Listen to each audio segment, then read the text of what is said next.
Ma'am, আপনারা আমাকে ছেড়ে দেন। আমি এই কাজ করব না। ম্যাম, আমাকে যেতে দেন। আমি কিন্তু চিৎকার দিব। প্লিজ ম্যাম, আমাকে ছেড়ে দেন। চুপ কর, এত চিল্লাচ্ছিস কেন? একবার আমার সাথে এই কাজ কর, দেখিস অনেক মজা পাবি। পরে বারবার এসব করতে যাবে। না, আমি চলে যেতে চাই। আমি কিছু করতে চাই না। প্লিজ আমাকে যেতে দেন। উফ, কানটা ঝালাপালা করে দিস না। বলছি না, একবার এটা করে দেখ, মজা না পাইলে আমাকে বলিস। আরুষ কান্না করতে লাগলো। তিয়া আরুষের প্যান্ট একটানে খুলে ফেললো। ঠোঁট কামড়াতে কামড়াতে আরুষের উপর ঝাঁপিয়ে পড়ে। আরুষের সারা শরীরে চুমুতে ভরিয়ে দিতে লাগলো। আরুষ কান্না করতে লাগলো আর তিয়াকে সরিয়ে দেওয়ার চেষ্টা করতে লাগলো। তিয়া জোর করে আরুষের সাথে ঘনিষ্ঠ হতে শুরু করলো। হঠাৎ করে দরজা খোলার শব্দ পেয়ে তিয়া আরুষের থেকে নেমে দেখে ওর আম্মু। আরুষ তাড়াতাড়ি করে বিছানার চাদর শরীরে জড়িয়ে নিয়ে কান্না করতে লাগলো। তিয়ার আম্মু দরজা লাগিয়ে দিয়ে রেগে তিয়ার গালে ঠাস ঠাস করে থাপ্পড় দিয়ে বলল, ছি, তোর কি জ্ঞান বুদ্ধি কোনো দিন হবে না? তোকে কতবার বললাম বিয়ে করে নে, কিন্তু না, তুই আমার কথা শুনতে রাজি না। অথচ এইটুকু বাচ্চা একটা ছেলের সাথে জোর করে এইসব করতে লজ্জা করে না? তিয়া ওর আম্মুর কথা শুনে ঢোক গিলতে গিলতে বলল, তোমরা না ভাইয়ার শ্বশুর বাড়িতে গেলে, তাহলে এখানে কি করছো তুমি? আমার শরীরটা খারাপ, যার কারণে আমি ফিরে এসেছি। আর বাসায় ভিতরে ঢুকে রুমে যেতে নিব, সাথে সাথে আরুষের কান্নার শব্দ পেলাম। শব্দ অনুযায়ী আস্তে আস্তে তোর রুমে এসে, ছি, ভাবতে ঘৃণা হচ্ছে। তোর কি লজ্জা শরম বলতে কিছুই নাই? একটা এতিম ছেলের সাথে এসব করতে, মাত্র 16 বছর বয়স, আর সেখানে তুই, ছি, তোকে দেখলে আমার গা গুলিয়ে আসছে। আমি কি করব? আমার বড় ছেলেদের ভালো লাগে না, ছোট ছেলেদের ভালো লাগে। এখানে আমার কি দোষ? তিয়ার কথা শুনে ওর আম্মুর আরো রাগ উঠে গেল। তিয়ার গালে আরো 2টা থাপ্পড় মেরে বলল, নোংরা মেয়ে কথাকার। ছোট ছেলেদের যদি ভালোও লাগে, তাই বলে আরুষের সাথে এমন কাজ কিভাবে করলি? তোর মাথা নষ্ট হয়ে গিয়েছে। ওকে দেখে কে ছোট বলবে? ওকে দেখতে তো প্রায় 17-18 বছরের ছেলেদের মতো লাগে। তারপর তো বাচ্চা, তোকে দেখে আমার কি মনে হচ্ছে জানিস? তোকে জন্ম দিয়ে আমার ভুল হয়েছে। তোর জন্য এই বাড়িতে একটা কাজের ছেলেও রাখতে পারি না। এতিমখানা থেকে এই ছেলেটাকে নিয়ে এসেছিলাম, যাতে অন্তত যত যাই হোক ছেলে চলে যেতে না পারে। তোর আব্বু ভাইয়া যদি একবার জানে এই সব ছেলেরা কেন চলে যায়, তাহলে কি হবে ভেবে দেখেছিস? আমি অত কিছু জানি না। আমার আরুষকে লাগবে মানে লাগবে। এটা কোনোভাবে সম্ভব না। আরুষ, আমার সাথে আয়। আরুষ কান্না করতে করতে বলল, বড় ম্যাম, আমি এতিমখানায় চলে যাব। আমি এখানে থাকবো না। আপনাকে আগেই বলছিলাম। ম্যাম আমার সাথে কেমন যেন করে। আপনি আমাকে বলেছিলেন আর করবে না। কি হলো? কি হলো? এখন তো উনি আমার সারা শরীর উলঙ্গ করে দিল। চুপ, বেশি কথা বলে খুন করে রেখে দিব। তিয়ার কথা শুনে আরুষ ভয়ে চুপ হয়ে গেল। তিয়ার আম্মু আরুষকে বলল, আরুষ, শার্ট প্যান্ট পরে নে। আর শুন, তোর বড় সাহেবকে বা ছোট সাহেবকে কিছু বলবি না, বললে কিন্তু তোর ক্ষতি হবে। আরুষ কথাটা শুনে কান্না করতে লাগলো। তিয়ার আম্মু শার্ট প্যান্ট দিয়ে চলে গেল। তিয়ার আগে গজ গজ করতে করতে ওয়াশরুমে চলে গেল। আরুষ শার্ট প্যান্ট পরে রুম থেকে দৌড়ে বের হয়ে গেল। নিচে গিয়ে সোজা ওর রুমে চলে গেল।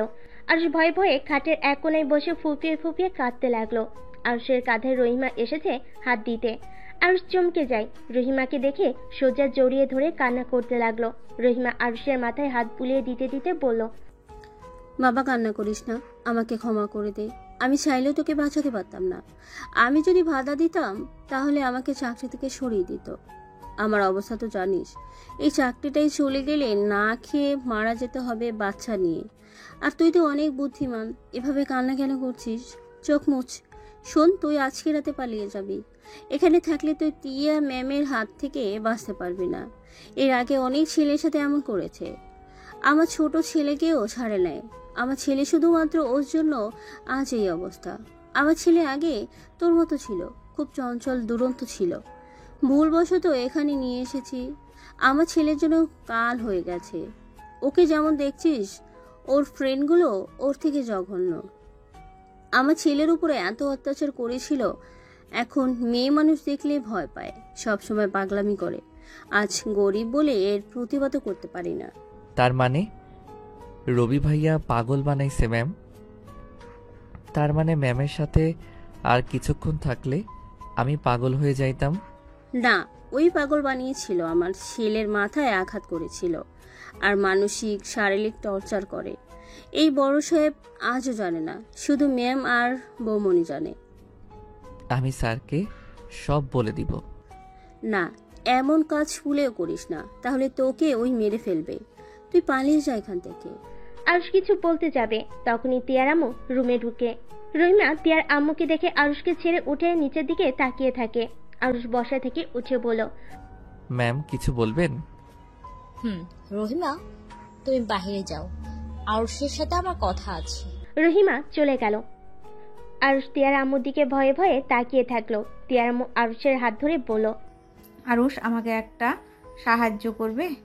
ম্যাম এভাবে বলছেন কেন? জি বলেন, কি করতে হবে? দেখো, আমার মেয়ে তোমার উপরে একবার যখন নজর দিয়েছে তখন তোমাকে ও ছাড়বে না, তাই আমি বলছি তুমি আমার মেয়েকে বিয়ে করবে। আরুষ তিয়ার আম্মুর কথা শুনে অবাক হয়ে গেল। আরুষ ভুরু কুঁচকে বলল, বিয়ে তো বড় মানুষ করে, আমি তো ছোট, আমার তো বিয়ের বয়স হয় নাই। আমি জানি তোমার বিয়ের বয়স হয় নাই, কিন্তু তুমি দেখতে বড় ছেলেদের মতোই আছো। তোমাকে দেখে অতটাও বাচ্চা ছেলে মনে হয় না। তোমার বয়স বাড়িয়ে দেওয়া হবে বিয়ের জন্য। তুমি যদি তিয়াকে বিয়ে করো তাহলে আমি তোমাকে একটা বাড়ি গাড়ি গিফট করব। এমনকি তোমার পড়াশোনার সব খরচ আমরা দিব। তোমাকে আর কাজের লোক হয়ে থাকতে হবে না। তুমি তো এতিম, তোমার একটা পরিবারের দরকার আছে, তাই না? আরুষ অবাক হয়ে তিয়ার আম্মুর দিকে তাকিয়ে থাকলো। আরুষ তিয়ার আম্মুকে বলল, আমাকে সত্যি পড়তে দিবেন? আমি তাহলে রাজি আপনার মেয়েকে বিয়ে করতে, কিন্তু উনি যে পচা কাজ করতে নাই। দেখো, এমনিতে পচা কাজ করবে যেটা হারাম, কিন্তু বিয়ে যদি করো তাহলে জিনিসটা হারাম হবে না। এখন বলো, হারাম করা ভালো নাকি পবিত্রভাবে করা ভালো? তিয়ার আম্মুর কথা আরুষের মাথার উপর দিয়ে গেল। আরুষ না বুঝে মাথা নেড়ে হ্যাঁ সূচক জবাব দিল। তিয়ার আম্মু হাসি মুখে বলল, গুড বয়। আচ্ছা, তুমি তাহলে থাকো। আর শুনো, তোমাদের বিয়ের কথা তোমার বড় সাহেবকে বলবে না, ওকে? কেন? তোমার বড় সাহেব জানলে রেগে যাবে। এমন হতে পারে তোমাকে ঘাট ধাক্কা দিয়ে বের করে দিতে পারে, বা তোমাকে মেরেও ফেলতে পারে। আরুষ ভয় পেয়ে ঢোক গিলতে গিলতে বলল, তাহলে আমি বিয়ে করব না। আরে, বিয়ে লুকিয়ে করলে কোনো সমস্যা হবে না তো, এত ভয় কেন পাও? তুমি না সাহসী ছেলে, এত ভয় পেলে চলবে? তিয়ার আম্মু আরুষকে অনেকভাবে বোঝাতে লাগলো। বুঝিয়ে আরুষের রুম থেকে বের হয়ে গেল। তিয়ার রুমে গেলে দেখে তিয়া উপর হয়ে শুয়ে আছে। তিয়ার আম্মুর ডাক দিতে তিয়া খাটের উপর বসে পড়ল। কি হয়েছে? তোর সাথে কথা আছে, ঠান্ডা মাথায় আমার কথা শুনে। কি বলবে? তাড়াতাড়ি বলো। আমি তোকে আরুষের সাথে বিয়ে দিতে চাই। কি? বিয়ে দিতে চাই। আরুষের বয়স বাড়িয়ে নিয়ে আসবো। আগামীকাল তোর আর আরুষের বিয়ে, কিন্তু হ্যাঁ, এই বিয়ের কথা কেউ যেন না জানে। দেখ, আমি জানি তুই আরুষকে ছাড়বি না, তাই বিয়ে করে ফেল। ওর কিছু হয়ে গেলে কেউ খোঁজার কেউ নাই, আর না কেউ আফসোস করবে। ওই একটা এতিম ছেলে। তাই বলে বিয়ে কেন করতে হবে? বিয়ে করব না, বিয়ে করতে চাই না। আমি যেমন আসছি তেমন ভালো আছি। আরে, বিয়ে করলে কি সমস্যা? তোর মন চাইলে ওকে ছেড়ে দিতে পারবি। তিয়া কিছুক্ষণ ভেবে ওর আম্মুর দিকে তাকিয়ে দুষ্টু একটা হাসি দিয়ে বলল, ওকে, আমি বিয়ে করতে রাজি। আর ওকে বলে দিও ওই যে আমার স্বামী কাউকে যেন না বলে। বলে দিচ্ছি। এই বলবে না? আচ্ছা থাক, আমি ভুয়া একটা জন্ম নিবন্ধন বানাতে দেই, আর তোর আব্বু আসার আগে সব করতে হবে। ওকে। তিয়ার আম্মু চলে গেল। তিয়া খাটে বসে থেকে ওর বন্ধুদের কল দিয়ে কথা বলতে লাগলো। আরুষ রুমে শুয়ে আছে। রহিমা আরুষের কাছে এসে বলল, কি ভাবিস? না কিছু না। ম্যাম তোকে কি বললো রে? বলা যাবে না, ম্যাম বলতে না করছে। আমি তোর মায়ের মতো, আমাকে বল কি হয়েছে। প্রমিস করো কাউকে বলবে না। না, কাউকেই বলবো না, বল। আমার আর ছোট ম্যামের বিয়ে, কিন্তু কাউকে জানানো যাবে না। কি? তোর বয়স কি আর তার বয়স কি? পাগল হয়ে গেছে নাকি? কিছু করার নাই। বিয়ে না করলে আমাকে মেরে ফেলবে, তার থেকে বিয়ে করলে পড়তে দিবে, আবার একটা বাড়ি দিবে। গরিবরা হলো বড় লোকদের কেনা গোলাম, যা ইচ্ছে তাই করবে, কোনো সমস্যা নাই। এইটা যদি গরিব ঘরে কোনো মেয়ে করতো তাহলে তাকে গালি ভাষায় কথা বলতো। আর বড় লোকের মেয়ে এমন জঘন্য জঘন্য কাজ করে, কিন্তু এইগুলো স্বাভাবিকভাবে ধরে নেয়। রহিমার চোখ বেয়ে পানি ছিল। শুধু আরুষ কিছুই বুঝতে পারলো না, শুধু তাকিয়ে দেখে বলল, খালা কি হলো, কান্না করছো কেন? না, কিছুই হয় না। কথাটা বলে চলে গেল। আরুষ কিছু বলল না, চলে যাওয়ার দিকে তাকিয়ে দেখতে লাগলো। তের আম্মু রুমে বসে তের আব্বুর সাথে কথা বলতে লাগলো। তুমি কবে আসবে? বাসায় যাওয়া হবে না, এখান থেকে লন্ডন চলে যাব। লন্ডন চলে যাবে? কতদিন থাকতে হবে? বেশি না, 4 দিন লাগবে। ও আচ্ছা, সাবধানে যাও। রনিও কি তোমার সাথে যাবে? হ্যাঁ, বৌমা বাসায় চলে যাবে। আচ্ছা। টিয়ার আম্মু কথা বলতে লাগলো। কথা বলা শেষ হলে কল কেটে দিল। টিয়া রহিমাকে বলল, আরুষকে আমার খাবার নিয়ে আসতে বলো, যাও। আচ্ছা। রহিমা টিয়ার রুমটা গুছিয়ে দিয়ে নিচে চলে গেল। আরুষকে দেখে বলল, তোকে খাবার নিয়ে যেতে বলেছে, আমি খাবার বেড়ে দেই, তুই নিয়ে যা। আরুষ ভয় পেতে লাগলো। রহিমা সাহস দিল। তারপর আরুষ খাবার নিয়ে ভয়ে ভয়ে সিঁড়ি বেয়ে যেতে লাগলো। আরুষ টিয়ার রুমের সামনে গিয়ে দরজা নক করলো। টিয়া আরুষকে বলল, ভেতরে আয়। আরুষ খাবারের প্লেট টেবিলের উপর রেখে চলে যেতে নিবে, তখনই টিয়া রেগে গিয়ে বলল, ওই তোকে যেতে বলছি আমি। আরুষ সাথে সাথে পা থামিয়ে দিয়ে ভয়ে ভয়ে পিছনে ঘুরে তাকালো। আরুষকে কাঁপতে দেখে টিয়া বলল, এত ভয় পাচ্ছিস কেন? এইদিকে আয়, আমার সামনে বসে তো। আমি খাবার খাবো আর তোকেও দেখবো। আরুষ কিছু না বলে সোফায় গিয়ে বসলো। টিয়া খাবারের প্লেট নিয়ে খেতে লাগলো আর আরুষকে ভালো করে দেখতে লাগলো। আরুষ ফ্লোরের দিকে তাকিয়ে আছে। টিয়া আরুষের দিকে তাকিয়ে থেকে বলল, আচ্ছা, তুই যে আমাকে বিয়ে করতে চাচ্ছিস, এখন তো ভয় পাচ্ছিস। ভবিষ্যতে তোর কি হাল করতে পারি তোর কোনো ধারণা আছে? আমাকে প্লিজ কিছু করেন না, আমি আপনাদের কথা মতো চলবো। তাই তুই জানোস রহিমার ছেলের অবস্থা কে করেছে? আরুষ কিছু বললো না।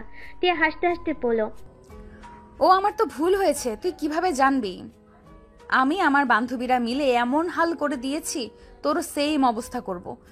আরুষ ভয়ে কান্না করতে শুরু করে দিল। টিয়া আরুষের কান্না দেখে হাসতে লাগলো। টিয়া বলল, জোরে জোরে কান্না কর, কান্না শুনতে ভালোই লাগছে। আমি আপনার কি ক্ষতি করছি? কেন আমার সাথে এমন করছেন? তোর অপরাধ, তুই এত হ্যান্ডসাম কেন? কতটা কিউট তুই, তোকে দেখলে ইচ্ছে করে চকলেটের মতো খেয়ে নেই। আপনি অনেক পচা। আরুষের কথা শুনে জোরে জোরে হাসতে লাগলো। হাসতে হাসতে এক পর্যায়ে টিয়ার চোখ বেয়ে পানি ঝরতে লাগলো। আরুষ টিয়ার চোখে পানি দেখে বলল, আপনি কান্না করছেন কেন? টিয়া চোখের পানি মুছিয়ে হাত ধুয়ে বলল, তুই কি ধর্ষণের মানে জানোস? টিয়ার কথা শুনে আরুষ মাথা নেড়ে নাসূচক জবাব দিল।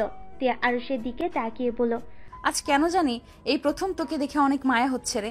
তোর ভেতরে কত সরলতা, কিন্তু তোর বয়সের ছেলেদের দেখেছি এত জঘন্য, কিন্তু তুই তাদের থেকে কতটা আলাদা। তুই নিজের ভালো চাস, তাহলে এখন থেকে পালিয়ে যা। আরুষ টিয়ার কথা শুনে অনেকটা অবাক হয়ে গেল। টিয়ার দিকে তাকিয়ে বলল, আমার কেন জানি আপনাকে ভালো মানুষ মনে হচ্ছে। আচ্ছা, আপনি এমন করেন কেন? আপনি যতটা নিজেকে খারাপ দেখাতে চান, আমার কেন জানি মনে হয় আপনি তেমন না। কিন্তু সকালের দিকে অনেক ভয় পেয়েছিলাম, মনে হচ্ছিল আপনি আসলে অনেক পচা একটা মেয়ে। টিয়া আরুষের কথা শুনে হাসতে লাগলো। আরুষ টিয়ার হাসি অবাক চোখে দেখতে লাগলো। তখনই পিছন থেকে টিয়ার আম্মু এসে বলল, কি ব্যাপার, এত হাসছিস কেন? কিছু না। আজকে তোমাদের বিয়ে দেওয়া হবে। ওর ভুয়া নিবন্ধন তৈরি হয়ে গেছে। তোর আব্বু আসবে 4 দিনের ভিতরে। তোরা নিশ্চিন্তে থাকতে পারবি। বিয়েটা করব না। পাগলামি করবি না, আমি যা বলছি তাই করবি। মরার একটু ভয় কর, পেটের সন্তান বলে কিছু করতেও পারছি না। পেটের সন্তান না হলে মেরে ফেলতে নাকি? আমি কাজীকে আসতে বলছি, তুই রেডি হয়ে নে। আরুষ, তুমিও যাও। আরুষ বসে থেকে উঠে চলে যেতে লাগলো। টিয়ার দিকে তাকিয়ে থেকে চলে গেল। সিঁড়ি ভেঙে নিচে গিয়ে সোজা রুমে চলে গেল। নতুন শার্ট প্যান্ট পরে নিল। তারপর রুম থেকে বের হয়ে বসার ঘরে চলে গেল। কাজীকে দেখে আরুষ সালাম দিল। টিয়া সিঁড়ি ভেঙে নামতে লাগলো। আরুষ টিয়ার দিকে তাকিয়ে দেখতে লাগলো। টিয়াকে আরুষের পাশে বসিয়ে দিলে টিয়া আরুষকে আস্তে আস্তে বলল, কিরে, এইভাবে তাকিয়ে কি দেখছিলি? আমাকে আগে দেখোস নাই? ম্যাম, আপনাকে না অনেক সুন্দর লাগছে আজকে। তাই নাকি? তা আগে লাগে নাই আমি সুন্দর? আগে ভালো করে দেখি নাই, তাই বলতে পারি না। তাই? আরুষ টিয়ার কথা শুনে মাথা নেড়ে হ্যাঁ সুযোগ দিল। টিয়ার আম্মু এসে কাজীকে বিয়ে পড়তে বলল। কাজী আরুষকে দেখে অবাক হয়ে তাকিয়ে আছে। মনে মনে ভাবতে লাগলো, এত ছোট ছেলের সাথে এই মেয়ের বিয়ে কিভাবে কি? বড় লোকদের কারবার বোঝা মুশকিল। হুজুর কথাগুলো মনে মনে ভেবে বিয়ে পড়াতে লাগলো। আরুষ টিয়ার বিয়ে পড়ানো শেষ হইলে কাজীকে টাকা দিয়ে বিদায় করিয়ে দিল। আর টিয়ার আম্মু কাজের লোকদেরকে বলল, টিয়া আর আরুষের যে বিয়ে হয়েছে, এইটা যদি বাইরে বা বড় সাহেবের বা ছোট সাহেবের কানে চাই, তাহলে তোমাদের সবার খবর আছে। যাও, যার যার মতো কাজ করো। টিয়া আম্মুর কথা শুনে সবাই ভয়ে চলে গেল। টিয়া আরুষের দিকে তাকিয়ে বলল, কোন ক্লাস পর্যন্ত পড়াশোনা করছস? ক্লাস 6 পর্যন্ত পড়ছি। ও আচ্ছা, তোর হাতের লেখা অনেক সুন্দর। ধন্যবাদ ম্যাম। আপনি না বলেছিলেন আমি টিয়া ম্যামকে বিয়ে করলে আমাকে স্কুলে ভর্তি করে দিবেন? দিব। তোমার বড় স্যার আসলে ওকে বলে ভর্তি করিয়ে দিব। আচ্ছা। আম্মু, আমার এই শাড়িতে অনেক গরম লাগছে, আমি রুমে চলে গেলাম। টিয়া সিঁড়ি ভেঙে চলে গেল। আরুষ নিজের রুমে চলে গেল। আরুষ বসে থেকে ভাবতে লাগলো, আচ্ছা, আমার তো বিয়ে হয়ে গেল, উনি আমার বউ, ওনাকে কি আমি বউ বলবো নাকি ম্যাম বলে ডাকবো? যাই, ম্যামের থেকে শুনে আসি। আরুষ কথাগুলো ভাবতে ভাবতে রুম থেকে বের হয়ে সোজা সিঁড়ি ভেঙে টিয়ার রুমে চলে গেল। টিয়ার রুমে গিয়ে দরজা নক করলে টিয়া বলল, কে? ম্যাম, আমি। ও ভেতরে আয়। আরুষ দরজা খুলে ভিতরে ঢুকে সামনের দিকে তাকিয়ে ভ্যাবাচেকা খেয়ে গেল। আরুষ সাথে সাথে পিছনে ঘুরে তাকিয়ে বলল, সরি ম্যাম, আমি বুঝতে পারি নাই, আমাকে ক্ষমা করে দেন। আরুষের কথা শুনে টিয়া ফিক করে হেসে দিল। টিয়া আরুষকে বলল, এত সরি বলতে হবে না, আর এত লজ্জা পাচ্ছিস কেন? তুই তো এখন আমার স্বামী হোস, তাই আমাকে এইভাবে দেখলে সমস্যা নেই। আরুষ লজ্জা লজ্জা মুখ করে সামনের দিকে তাকিয়ে বলল, বউদের সব দেখা যায়, বউরা রাগ করে না। না, শোন, আমার জামার চেনটা লাগিয়ে দে। না, আমার শরম করছে। শরম রাখ, যা বলছি তাই কর। আরুষ লজ্জা পেতে পেতে টিয়ার কাছে গেল। টিয়ার জামার চেন লাগাতে লাগলো। আরুষের মুখ আয়নায় দেখা যাচ্ছে। টিয়ার অনেক হাসি পেল। টিয়া হুট করে ঘুরলে আরুষের হাত সোজা টিয়ার বুকে গিয়ে লাগলো। আরুষ হা হয়ে গেল। টিয়ার দিকে তাকাতেই টিয়া বলল, এটা কি করলি? আরুষ টিয়ার কথা শুনে তাড়াতাড়ি করে হাত নামিয়ে চোখ নামিয়ে কান্না কান্না কণ্ঠে বলল, আমি তো ইচ্ছে করে হাত দেই নাই, আপনিই তো পিছন থেকে সামনের দিকে ঘুরলেন। আমি সত্যি ইচ্ছে করে আপনার বুকে হাত দেই নাই। টিয়া আরুষের কথা শুনে হাসতে লাগলো। আরুষের ভয় আরো বেড়ে গেল। টিয়ার সাথে সাথে আরুষের মাথার পিছনে ধরে ঠোঁটের সাথে ঠোঁট লাগিয়ে দিল। আরুষের চোখ বড় বড় হয়ে গেল। টিয়া আরুষের ঠোঁট জোড়া খেতে লাগলো। আরুষ অবাক হয়ে চুপ করে দাঁড়িয়ে থাকলো। আরুষ খেয়াল করলো ভিতরে অন্যরকম ফিলিংস হচ্ছে। আরুষের নিঃশ্বাস বন্ধ হয়ে যেতে লাগলো। আরুষ তার মুখ ঠেলে সরিয়ে দিল। টিয়া আবারও কিস করতে যাবে, আরুষ মুখে হাত দিয়ে বাধা দিল। জোরে জোরে নিঃশ্বাস ছাড়তে ছাড়তে বলল, ম্যাম, আপনার ঘৃণা করলো না আমার ঠোঁট এভাবে নিজের মুখে নিতে? না, ঘৃণা লাগে না আমার, কাছে আয়। টিয়া আরুষের মাথা ধরে আবার কিস করতে লাগলো। আরুষকে খাটের দিকে নিয়ে গিয়ে ফেলে দিল। আরুষের উপর উঠে দুই হাত চেপে ধরে কিস করতে লাগলো। আরুষের ভিতর যেন ভালো লাগা কাজ করতে লাগলো। টিয়া আরুষের শার্ট খুলতে যাবে, সাথে সাথে আরুষ হাত দিয়ে ফেললো। টিয়া আরুষের হাত সরিয়ে দিয়ে ঠোঁট ছেড়ে দিয়ে বলল, আরুষ, এমন করছিস কেন? তোর কি ভালো লাগছে না নাকি? শোন, আমরা এখন স্বামী স্ত্রী, আমাদের এইসব করা জায়েজ আছে। বাধা দিলে কিন্তু তোর পাপ হবে। তাহলে আপনি বিয়ের আগে কেন আমার সাথে এমন করছিলেন? তখন আমার পাপ হয়েছিল, এখন আর পাপ হবে না, কারণ এইটা স্বামীর সাথে করা জায়েজ আছে। আপনি তো তাহলে অনেক পাপ করছেন। আপনার সাথে থাকলে আমারও পাপ হবে। আমি চলে যাব। থুর, তোর কানে কি ঢোকে না? কি বললাম, এখন কোনো পাপ হবে না। আর আমাকে আদর করতে দে, না হইলে কিন্তু তোর খবর আছে। আর বিয়ের পরে স্বামী যদি স্ত্রী ইগনোর করে বা বউকে সুখ না দেয়, বউকে কষ্ট দেয়, তাহলে সেই স্বামীর গুনাহ হবে। এখন নিজেই ভেবে দেখ, আমাকে বাধা দিবি নাকি গুনাহ বাড়াবি? আরুষ তিয়ার কথা শুনে বলল, না না, বাধা দিব না। আমি জাহান্নামে যেতে চাই না। গুড, তাহলে আমার কাজ আমাকে করতে দে, আর নিজেও শিখে নে। পরের বার কিন্তু আমাকে নিজে থেকে আদর করতে হবে কিন্তু। আরুষ তিয়ার কথা শুনে মাথা নেড়ে হ্যাঁ সূচক দিল। তিয়া আরুষের উপর ঝাঁপিয়ে পড়ল। আরুষ আস্তে আস্তে শুধু অবাক হয়ে যেতে লাগলো। শুধু আরুষ অবাক হয়ে সবকিছু বোঝার চেষ্টা করতে লাগলো। তে আরুষকে আদর করতে করতে ক্লান্ত হয়ে গেল। আরুষের উপর থেকে উঠে বালিশে মাথা দিয়ে শুয়ে আরুষকে বুকে জড়িয়ে ধরে বলল, কেমন লাগলো? অনেক ভালো। তখন না বাধা দিচ্ছিলি, আরো করবি? হুম। পরে, এখন শুয়ে থাক আমার উপরে। না না না, আমার আবার করতে ইচ্ছে করছে। চলেন না আবার করি। আরুষ তিয়ার সাথে পাগলামি করতে লাগলো। তিয়া আদর করতে না দিলে আরুষ কান্না শুরু করে দিল। তিয়া আরুষের কান্না দেখে বলল, আচ্ছা আয়, তাও কান্না করিস না।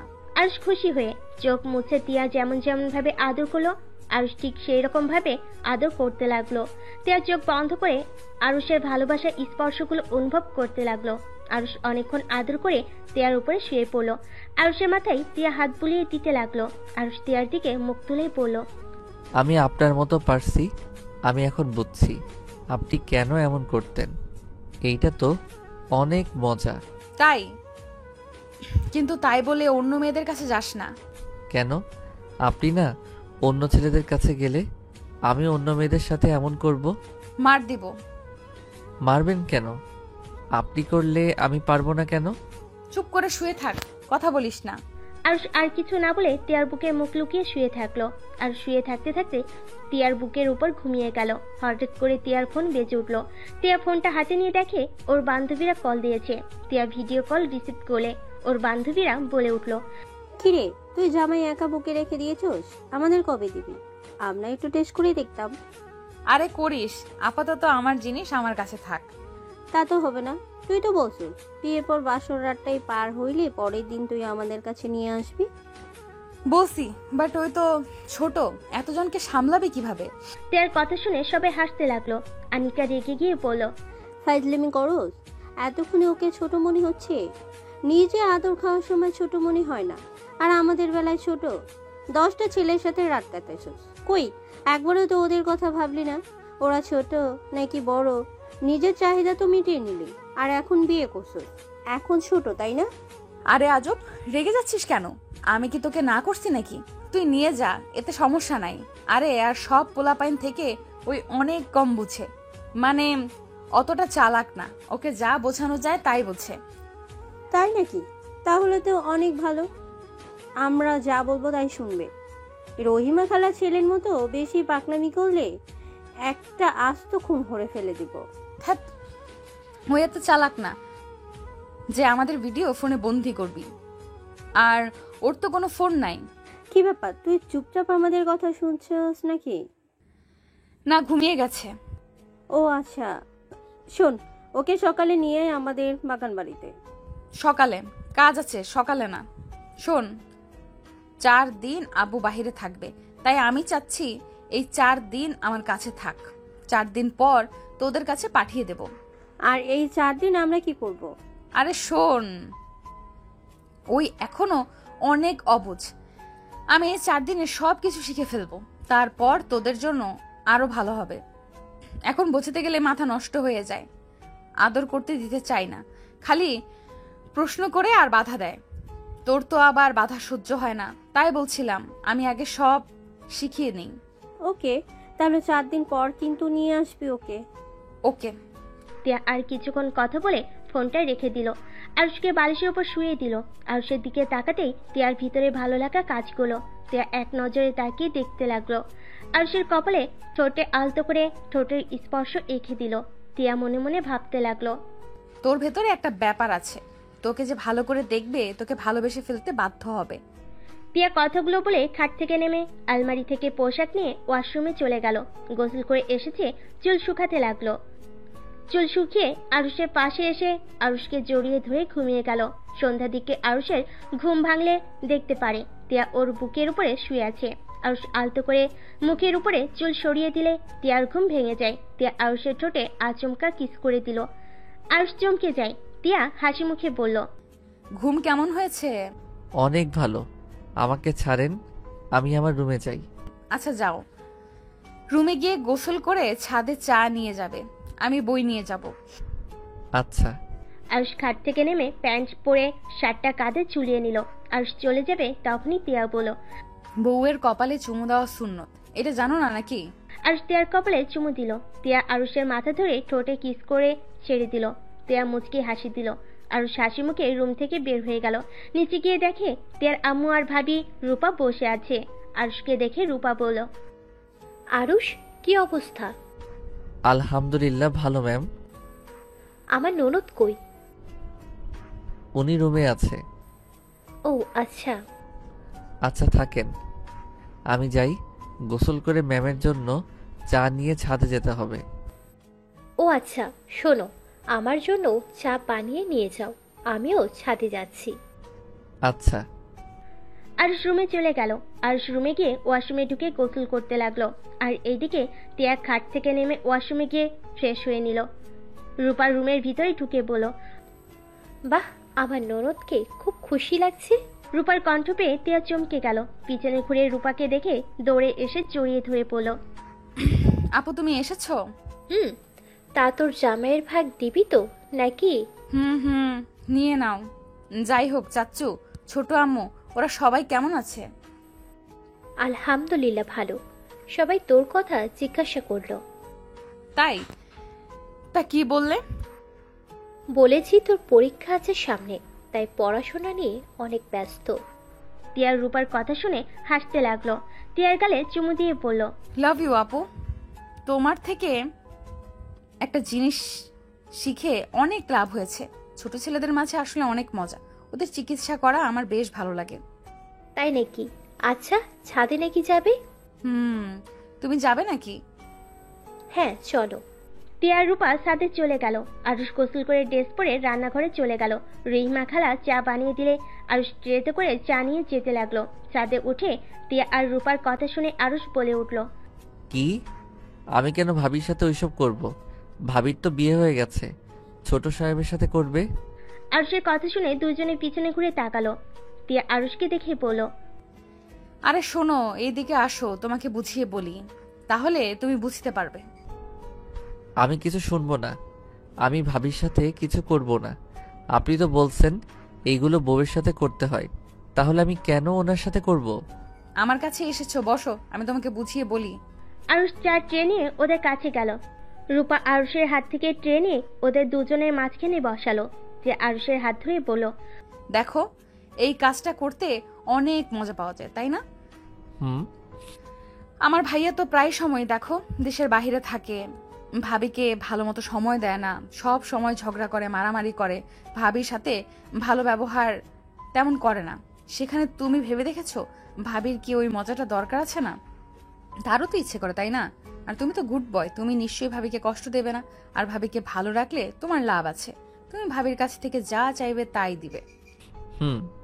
সব বুঝলাম, কিন্তু আপনি না বলেছিলেন অন্য নারীর কাছে গেলে পাপ হবে?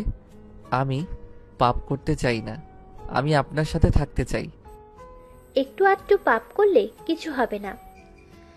আমি তোমাকে ভুল বুঝাইছি, তুমি আমার কথা শোনো না। তোমার যেটা ভালো লাগে ওইটাই করো। তাহলে আমি ভাবির সাথে কিছুই করব না? মেজাজটা দেখি গরম করে দেয়। টিয়া, ভালো করে বোঝাও, না হলে কিন্তু খবর আছে। আচ্ছা ভাবি, আমি ওকে বোঝাচ্ছি। রূপা চা নিয়ে কিছুটা দূরে যায়। টিয়া আরুষকে বোঝাতে লাগলো। অনেকক্ষণ বোঝানোর পর আরুষ বুঝতে পারলো। তখন আরুষ বলল, ওকে ডান, বাট আমাকে স্কুলে ভর্তি করে দিবেন। আর ভাবি কি সত্যি আমাকে পড়াতে পারবে? আপুর তো মাস্টার্স পড়া শেষ, তোমাকে কেন, আমাকেও পড়াতে পারবে। আমি তো আপুর কাছে পড়তে যাই, তুমি দেখো নাই? না, আমি তো এসেছি 10 দিন হলো, তাই অত কিছু খেয়াল করি নাই। আচ্ছা যাও, ভাবিকে বলো তুমি তাকে আদর করতে রাজি। তিয়ার কথা শুনে আরুষ রূপার কাছে গিয়ে বলল, ভাবি, আমি আপনাকে আদর করতে রাজি আছি। তাই আসো, আমাকে জড়িয়ে ধরো তো, দেখি কিভাবে আদর করতে হয়, জানো কি না? এখানে? আরুষ রূপার হাত ধরে টানতে নিজের কাছে নিয়ে আসলো। আরুষ রূপার বুকের উপর থেকে শাড়ি সরিয়ে দিয়ে গলায় কিস করতে লাগলো। তিয়া এইগুলো দেখে নিজের অজান্তেই বলে উঠল, আরুষ। তিয়ার কণ্ঠ পেয়ে আরুষ রূপাকে ছেড়ে দিয়ে তিয়ার দিকে তাকালো। রূপা বিরক্ত হয়ে পড়ল। কি হয়েছে, ডাক দিলে কেন? আপু এখন কেউ এসেছে, যাবে রুমে গিয়ে কারোর এখন আসো, 3 জন মিলে বসে আড্ডা দেই। আচ্ছা আরুষ, চলো। আরুষ আর রূপা তিয়ার কাছে গেল। আরুষ দুজনের মধ্যে বসলো। দুজন আরুষের কাঁধে মাথা দিয়ে আকাশের দিকে তাকিয়ে থাকলো। আরুষ মনে মনে ভাবতে লাগলো, আচ্ছা, আমার কেন এমন লাগছে? টিয়া ম্যামকে টাচ করলাম, এতটা ভিতরে খারাপ লাগে নাই, কিন্তু রূপা ভাবিকে টাচ করতে ইচ্ছে করছে না কেন? ওনার প্রতি কেমন একটা ঘৃণা ফিল হচ্ছে কেন? আমার কি কাজটা ঠিক হচ্ছে? ওয়েট, রহিমা খালা থেকে শুনলেই তো হয়। আরুষ কথাগুলো ভেবে বসা থেকে উঠে পড়লো। দুইজন পড়ে যেতে নিলে সাথে সাথে আরুষ ধরে সোজা করে বসিয়ে দেয়। তিয়া রেগে গিয়ে বলল, এইভাবে উঠলে কেন? আপনারা বসেন, আমি নিচে যাব, আমার বাথরুমে যেতে হবে। আচ্ছা যা। আরুষ কথাটা বলে নিচে চলে গেল। নিচে গিয়ে রহিমা খালাকে খুঁজতে লাগলো। অনেক খুঁজে শেষে রান্নাঘরে পেল। আরুষ রহিমাকে বলল, খালা, আপনার সাথে আমার কিছু কথা আছে। কি কথা? এখানে বলবো? বল। আচ্ছা, স্বামী স্ত্রী সম্পর্কে কিছু বলেন তো। স্বামী স্ত্রী সম্পর্ক মানে কি, কিভাবে থাকতে হয়? আরুষের কথা শুনে সবাই হাসতে লাগলো, শুধু রহিমা ছাড়া। রহিমা খালা আরুষকে বলল, আরুষ, তুই রুমে যা, আমার রান্না শেষের দিকে। বলেন না। যেতে বলছি না, যা। আরুষ আর কিছু বলল না। আরুষ নিজের রুমে চলে গেল। রহিমা খালার অপেক্ষায় থাকতে লাগলো। অনেকক্ষণ অপেক্ষা করার পর রহিমা খালা আরুষের রুমে ঢুকলো। হাত মুছতে মুছতে আরুষের কাছে বসে পড়ল, শোন আরুষ, আমি তোর মায়ের মতো, আমি তোকে কিভাবে বোঝাবো? আর তুই অনেক ছোট, বাট তারপর যখন বলছিস তখন বলছি, স্বামী স্ত্রীর সম্পর্ক এতটাই পবিত্র সম্পর্ক। স্বামী স্ত্রীর সম্পর্ক বন্ধুত্বের। কুরআন মাজিদের ভাষায় ইমানদার নর ও নারী পরস্পরের বন্ধু ও সাথী। তারা ভালো কাজের আদেশ করে ও মন্দ কাজে নির্দেশ করে। আল্লাহ পাক স্বামী স্ত্রীর প্রকৃতিতেই পরস্পরের প্রতি প্রেম, নীতি, ভালোবাসা দান করেছেন। তারপরও আল্লাহ তার রাসূল সাল্লাল্লাহু আলাইহি সাল্লাম তাদের পরস্পরের প্রতি দায়িত্ব ও কর্তব্য সম্পর্কে নানান কথা বলেছেন। স্বামী স্ত্রী পরস্পরের প্রতি দয়া ও ভালোবাসা পোষণ করবে এবং হযরত রাসূলুল্লাহ সাল্লাল্লাহু আলাইহি সাল্লাম নিজে সেটি বলেছেন ও দেখিয়ে দিয়েছেন। স্ত্রীর প্রতি দয়া ও ভালোবাসা প্রকাশ করতে তিনি কার্পণ্য করেননি। দাম্পত্য জীবন একান্ত গোপনীয়, তারপরও উম্মতের শিক্ষার জন্য তিনি তার স্ত্রীদের প্রকাশ করার জন্য বলেছেন। হযরত রাসূলুল্লাহ সাল্লাল্লাহু আলাইহি সাল্লাম মেজাজি ও কাঠখোট্ট টাইপের ছিলেন না। তিনি তার স্ত্রীর সঙ্গে হাস্যরস করেছেন, দৌড় প্রতিযোগিতা করেছেন। হযরত আয়েশা রাদিয়াল্লাহু গ্লাসে যেখানে ঠোঁট লাগিয়ে পানি খেয়েছেন, তিনি সেখান থেকে পানি পান করেছেন। গোশতের হাড্ডিটা হাত থেকে নিয়ে যেখানে হযরত আয়েশা রাদিয়াল্লাহু কামড় দিয়েছেন, তিনিও সেখানে কামড় দিয়েছেন। নিজ স্ত্রী হযরত আয়েশা রাদিয়াল্লাহুকে পেছনে রেখে মদিনার মসজিদে হাফসিদের খেলা দেখিয়েছেন। এসব স্ত্রী মনোরঞ্জন ও ভালোবাসার প্রকাশ। আবার স্ত্রীর সঙ্গে সচারচনের তাগিদ দিতে বলেছেন। তোমাদের মধ্যে এই ব্যক্তি উত্তম যে তার স্ত্রীর কাছে উত্তম। তেমনিভাবে স্বামীর অনুযোগ্যকে জান্নাতে যাওয়ার শর্ত করে দিয়েছেন। মিরাজের রাত্রে জাহান্নামী নারীর আধিক্য দেখে তিনি বলেন, এর অন্যতম কারণ স্বামীর অবাধ্যতা। আবার বলেছেন, যে নারী আল্লাহর হক ও স্বামীর হক পালন করে সে তার খুশি মতো দরজা দিয়ে জান্নাতে প্রবেশ করতে পারবে। স্বামী স্ত্রী পরস্পরের প্রতি সদাচরণ প্রসঙ্গে হযরত রাসূলুল্লাহ সাল্লাল্লাহু আলাইহি সাল্লামের প্রচুর উক্তি রয়েছে। এর কথা বলা যায়, স্বামী স্ত্রী পরস্পরের প্রতি সুবিচারের জান্নাতে যাওয়ার অন্যতম সূত্র। স্বামী স্ত্রী ও সন্তান সন্ততি দ্বারা চোখকে শীতল করে দেওয়ার জন্য আল্লাহ পাক তার কাছে দোয়া করতে বলেছেন সূরা ফুরকান। আরুষ রহিমা খালার কথা শুনে অবাক হয়ে গেলেন। আরুষ রহিমা খালাকে জিজ্ঞেস করলেন, আচ্ছা, এইগুলো যদি হয়, ম্যাম যে আমাকে অন্য মেয়ের সাথে থাকতে বলে, কি আমার গুনাহ হবে? আমি যদি বউকে রেখে অন্য মেয়েদের সাথে একই কাজ করি, তাহলে আমার গুনাহ হবে না? নাকি বউয়ের কথা মতো চলতে হবে? এটাই পাপ। স্ত্রীকে পর নারীর সাথে থাকা, ভালোবাসা জড়ানো, এটাকেই পরকীয়া বলে। পরকীয়া করা ইসলামের শাস্তির ব্যবস্থা আছে। আর আরুষ, তুই ছোট তাই বলছি, ম্যামের সাথে তোর বিয়ে হয়ে গেছে, সেখানে তুই অন্য কোনো মেয়ের সাথে একই কাজ করবি না। ম্যাম জোর করলে বলবি, আপনি আমার বউ, আমি কেন অন্যজনের সাথে মিশতে যাব? এটাই গুনাহ। আর ম্যাম তো বদ অভ্যাস আছে। তুই যখন তোর স্বামী ম্যামকে ভালোবাসা দিয়ে তুই ওইসব কাজ থেকে বিরত রাখবি। দুজন মিলে 5 ওয়াক্ত নামাজ পড়বি, কখনই খারাপ কাজ করবি না। পর নারীদের দিকে খারাপ নজরে তাকাবি না। সবসময় পর নারীদের থেকে দূরে থাকার চেষ্টা করবি। স্বামীর প্রতি স্ত্রীর ভালোবাসা আল্লাহর প্রদত্ত নেয়ামত। আচার আচরণ, কথাবার্তা সবকিছুতেই যেন ভালোবাসা প্রকাশ পায়। অনেকেই আছেন অন্তরের স্ত্রীকে অনেক ভালোবাসলেও মুখে প্রকাশ করতে লজ্জাবোধ করে। ফলে স্ত্রী মনে করেন তার স্বামী তাকে যথাযথভাবে ভালোবাসেন না, ফলে তিনি পরকীয়া থেকে ঝুঁকে পড়েন। কিন্তু তোদের তো ভিন্ন রকম। তাই তুই যত তাড়াতাড়ি পারস ম্যামকে ভালোবাসা দিয়ে পরিবর্তন করে দিতে হবে, না হইলে সম্পর্ক ভিন্ন রূপ নেবে। তুই ম্যামকে পরপুরুষের কাছে যেতে দিবি না, বুঝলি? শোন, সামনেই লাইব্রেরি আছে, তুই ওইখান থেকে ইসলামী বই পড়ে সবকিছু জেনে নিস। তুই তো অনেক ভালো বাংলা পড়তে পারস। আচ্ছা, সব বুঝছি। মাথায় রাখিস, ভুলেও পর নারীদের সম্পর্ক জড়িয়ে যাবে না। স্ত্রী ছাড়া কাউকে ভালোবাসা যাবে না। কিন্তু আমি তোকে মিথ্যা বলবো না, এটাই তুই ভালো করে জানিস। আর তোকে তো বললাম তুই গিয়ে ইসলামিক বইগুলো পড়িস। আরুষ মাথা নেড়ে হ্যাঁ সূচক জবাব দিল। রহিমা উঠে চলে গেল। আরুষ কিছুক্ষণ ভেবে রুম থেকে বের হয়ে গেল। তেয়ার আম্মু আরুষকে ডাক দিলে। তেয়ার আম্মু বলল, আরুষ, সকালে রেডি হয়ে তোমার স্যারের সাথে কথা বলছি। তোমাকে স্কুলে ভর্তি করে দিতে রাজি হয়েছে। ধন্যবাদ ম্যাম। তোমার স্কুলের 5 এর সার্টিফিকেট আছে? জি আছে। ওকে সকালে তোমার বউয়ের সাথে যে আমি ওকে বলে রাখবো নি। আচ্ছা, যাও এখন। আরুষ খুশি হয়ে সিঁড়ি ভেঙে উপরে উঠে সাথে সাথে তিয়ার সাথে ধাক্কা লাগতে যাবে। আরুষ সাথে সাথেই ধরে ফেল। তিয়া বলল, আর একটু হলে পড়ে যাইতাম। পড়বেন না, আমি তো আছি, আপনাকে সব সময় ধরে নিব। আরুষের কথা শুনে তিয়া হেসে দিল। তিয়া সোজা হয়ে দাঁড়িয়ে পড়ল। চলো রুমে যাই।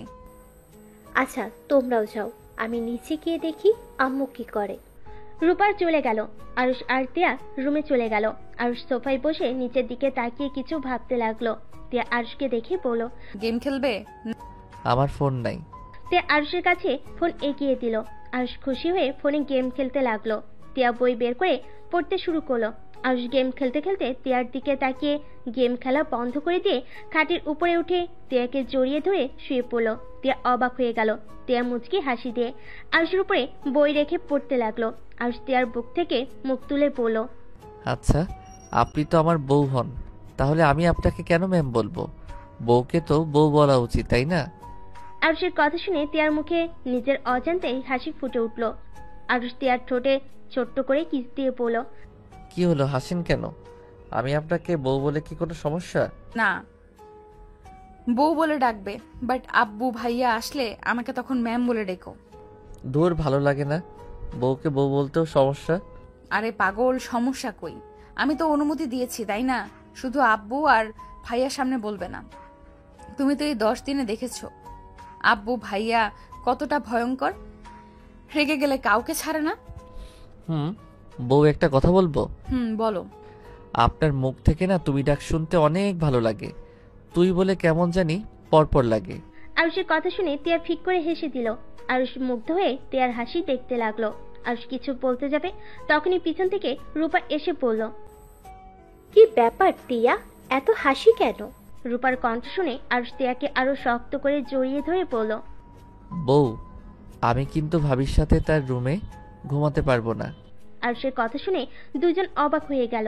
তিয়া ভুরু কুচকে বলল, তুমি না তখন রাজি হলে, আবার এখন কি হয়েছে? ভাবি তো আমার বউ না, তাহলে কেন আমি ওনার সাথে ঘুমাতে যাব? ভাবির সাথে শুয়ে থাকলে আর আদর করলে ওইটা পরকীয়া বলে, যে এটা ভয়ঙ্কর পাপ। আমি পাপ করে জাহান্নামে যেতে চাই না, আর আপনাকে অন্য কোনো ছেলের সাথে থাকতে দিতে পারবো না। আরুষের কথা শুনে তিয়ার রূপার রাগে মাথার রক্ত উঠে গেল। তিয়া আরুষকে একটা ধাক্কা মারলো। আরুষ সোজা খাট থেকে পড়ে গেল। আরুষের পিঠে সোজা টেবিলের সাথে বাড়ি খেল। আরুষ কান্না করতে লাগলো। তিয়া রেগে গিয়ে বলল, একটু প্রশ্রয় দিয়েছি, মাথায় উঠে গেছোস?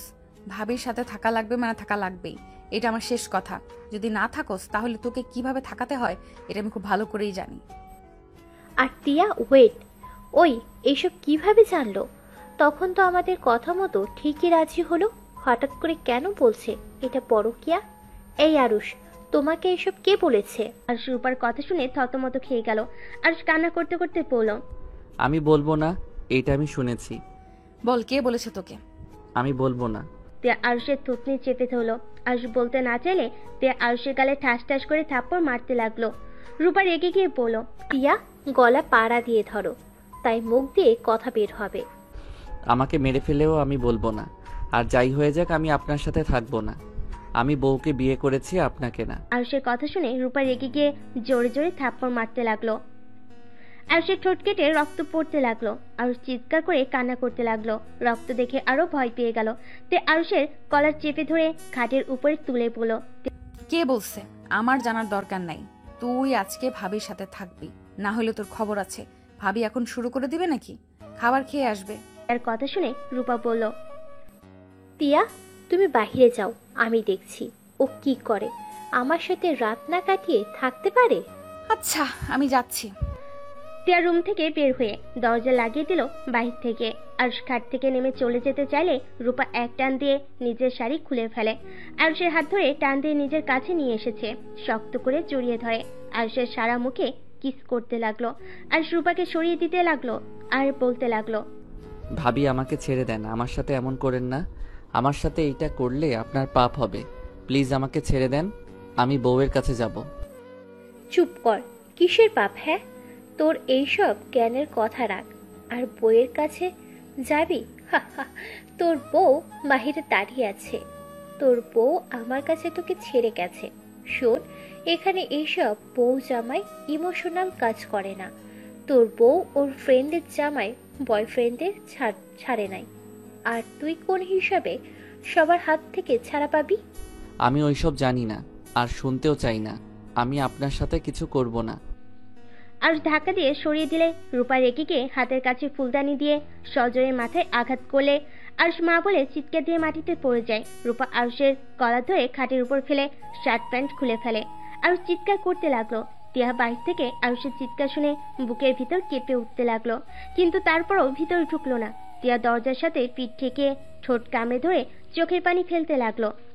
টিয়ার নিজের অজান্তেই অনেক কষ্ট হতে লাগলো। টিয়া কষ্ট সহ্য করতে না পেরে দরজা খুলে ভিতরে ঢুকে পড়লো।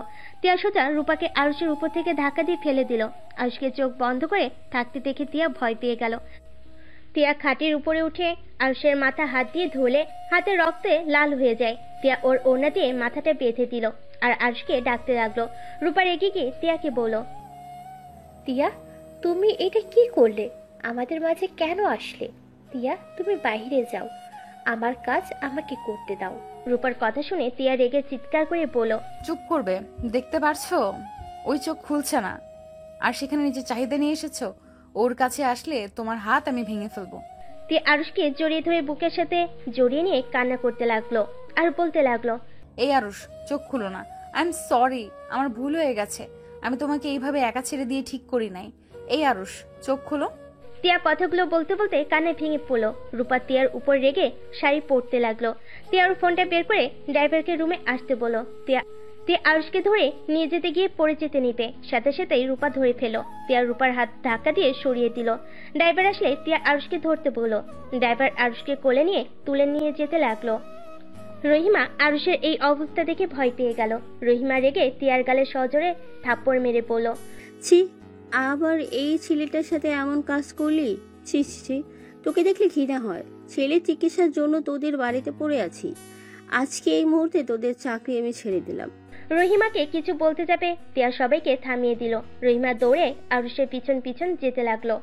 10 বছর পর। আকাশ, এই আকাশ, হ্যাঁ আম্মু বলো।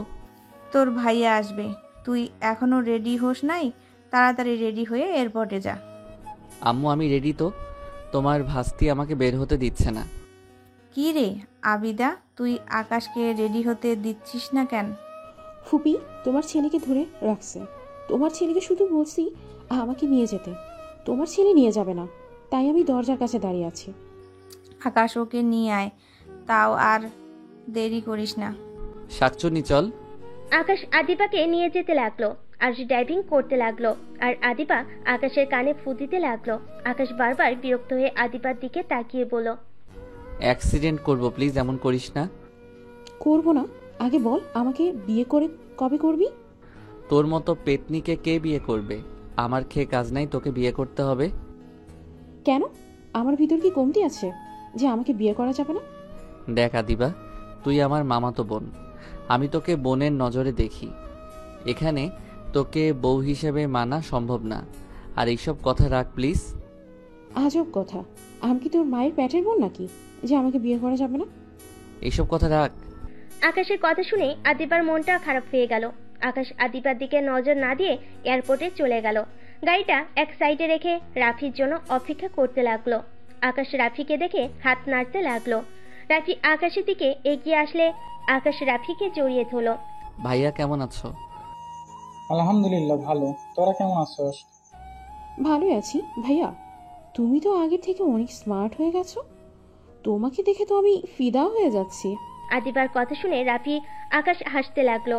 তারপর তিনজন লাগেজ নিয়ে গাড়িতে চলে আসলো। গাড়িতে উঠে আকাশ ড্রাইভিং করতে লাগলো আর তিনজন গল্প করতে করতে বাসে চলে আসলো। রাফি সবার সাথে কুশল বিনিময় করে রুমে চলে গেল। আকাশের রুমে চলে গেল, ফ্রেশ হয়ে নিচে চলে আসলো। আকাশ, রাফি, আদিবা, আকাশের আব্বু আম্মু সবাই বসে একসাথে আড্ডা দিতে লাগলো। কথা বলতে বলতে আকাশের আব্বু বলে উঠলো, আরুষ, তুই আর রাফি গিয়ে বৌমাকে দেখে আয়। বিয়ে তো এখন মাত্র 2 সপ্তাহ আছে, তোদেরও তো পছন্দ বলে কথা আছে। ফোনের ছবি আর বাস্তবে তো আর এক নাও হতে পারে। আব্বু ভাবি তো আমার পছন্দ, ভাইয়া গিয়ে দেখে আসুক গা। ভাইয়া তো বিয়ে করবে, আমি তো আর না, তাই ভাইয়া দেখা জরুরি। আমি বিয়ে পরে দেখব। আমি একা দেখা করতে যাব নাকি? তুইও আমার সাথে যাবি। আদিবাও যাবি, আমি একা যেতে পারবো না। আমি তো এক পায়ের ওপরে রাজি, আমারও ভাবিকে সামনে থেকে দেখার ইচ্ছে আছে। বাহ বাহ, পেতনি এক পায়ের উপরে রাজি, কিন্তু কথা হলো পেতনির পা দুইটা দেখছি আবার বসে আছে, তাহলে রাজি কিভাবে হলো?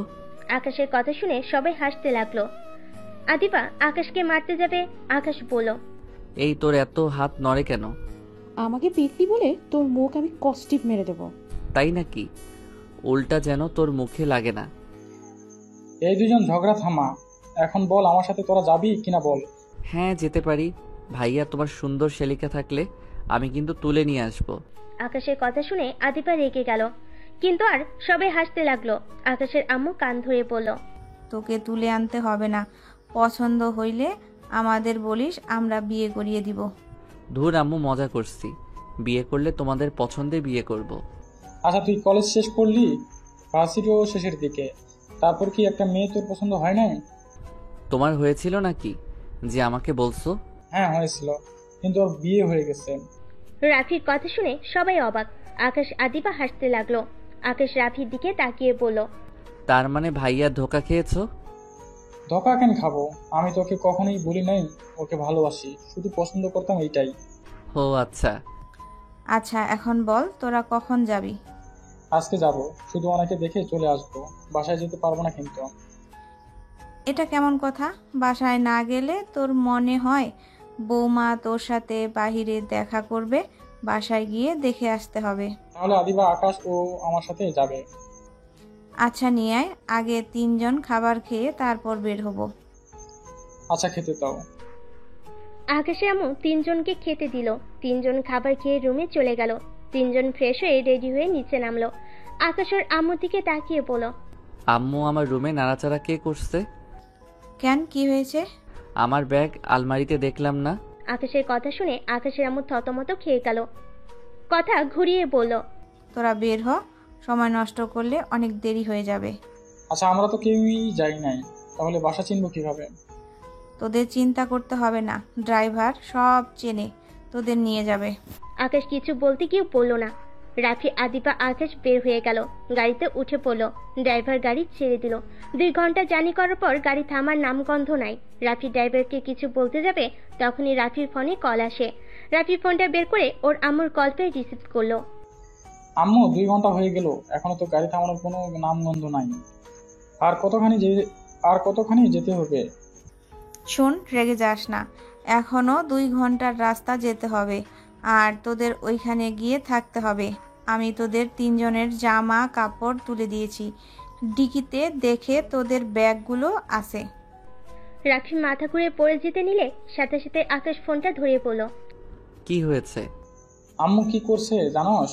এখনো 2 ঘন্টা জার্নি করতে হবে, আর আমাদের ওইখানে গিয়ে থাকতে হবে। আমাদের সাথে বেইমানি করলো। আকাশ রেগে ফোনটা কানের কাছে নিয়ে বলল, আম্মু, এটা কি ধরনের মজা হলো? এত দূর যাব মানে? মজা না, তোরা 3 জন একটা বদমাইশ, তোদের মিথ্যা না বলে পাঠালে জীবনেও যাইতি না। আর গিয়ে দেখ, ওইখানে তোদের ভালো লাগবে, তোর তো পরিচিত জায়গা, তুই গিয়ে দেখ। মানে কোথায় পাঠাচ্ছ আমাদের? গিয়ে দেখ, বুঝে যাবি। আর রাগ করিস না, ভ্রমণ করা ভালো তো। দেখ, তোমার সাথে কথাই নাই। আকাশ রাগ করে ফোন কেটে দিল। আকাশ বলল, তখন যদি বুঝতে পারতাম আম্মু ব্যাগ গাড়িতে তুলে দিয়েছে, আমি জীবনেও আসতাম না।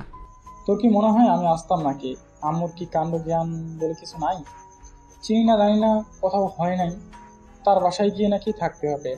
কি থাকাও লাগবে? আমি বাসায় যাব, আমি কারো বাসায় থাকতে পারবো না।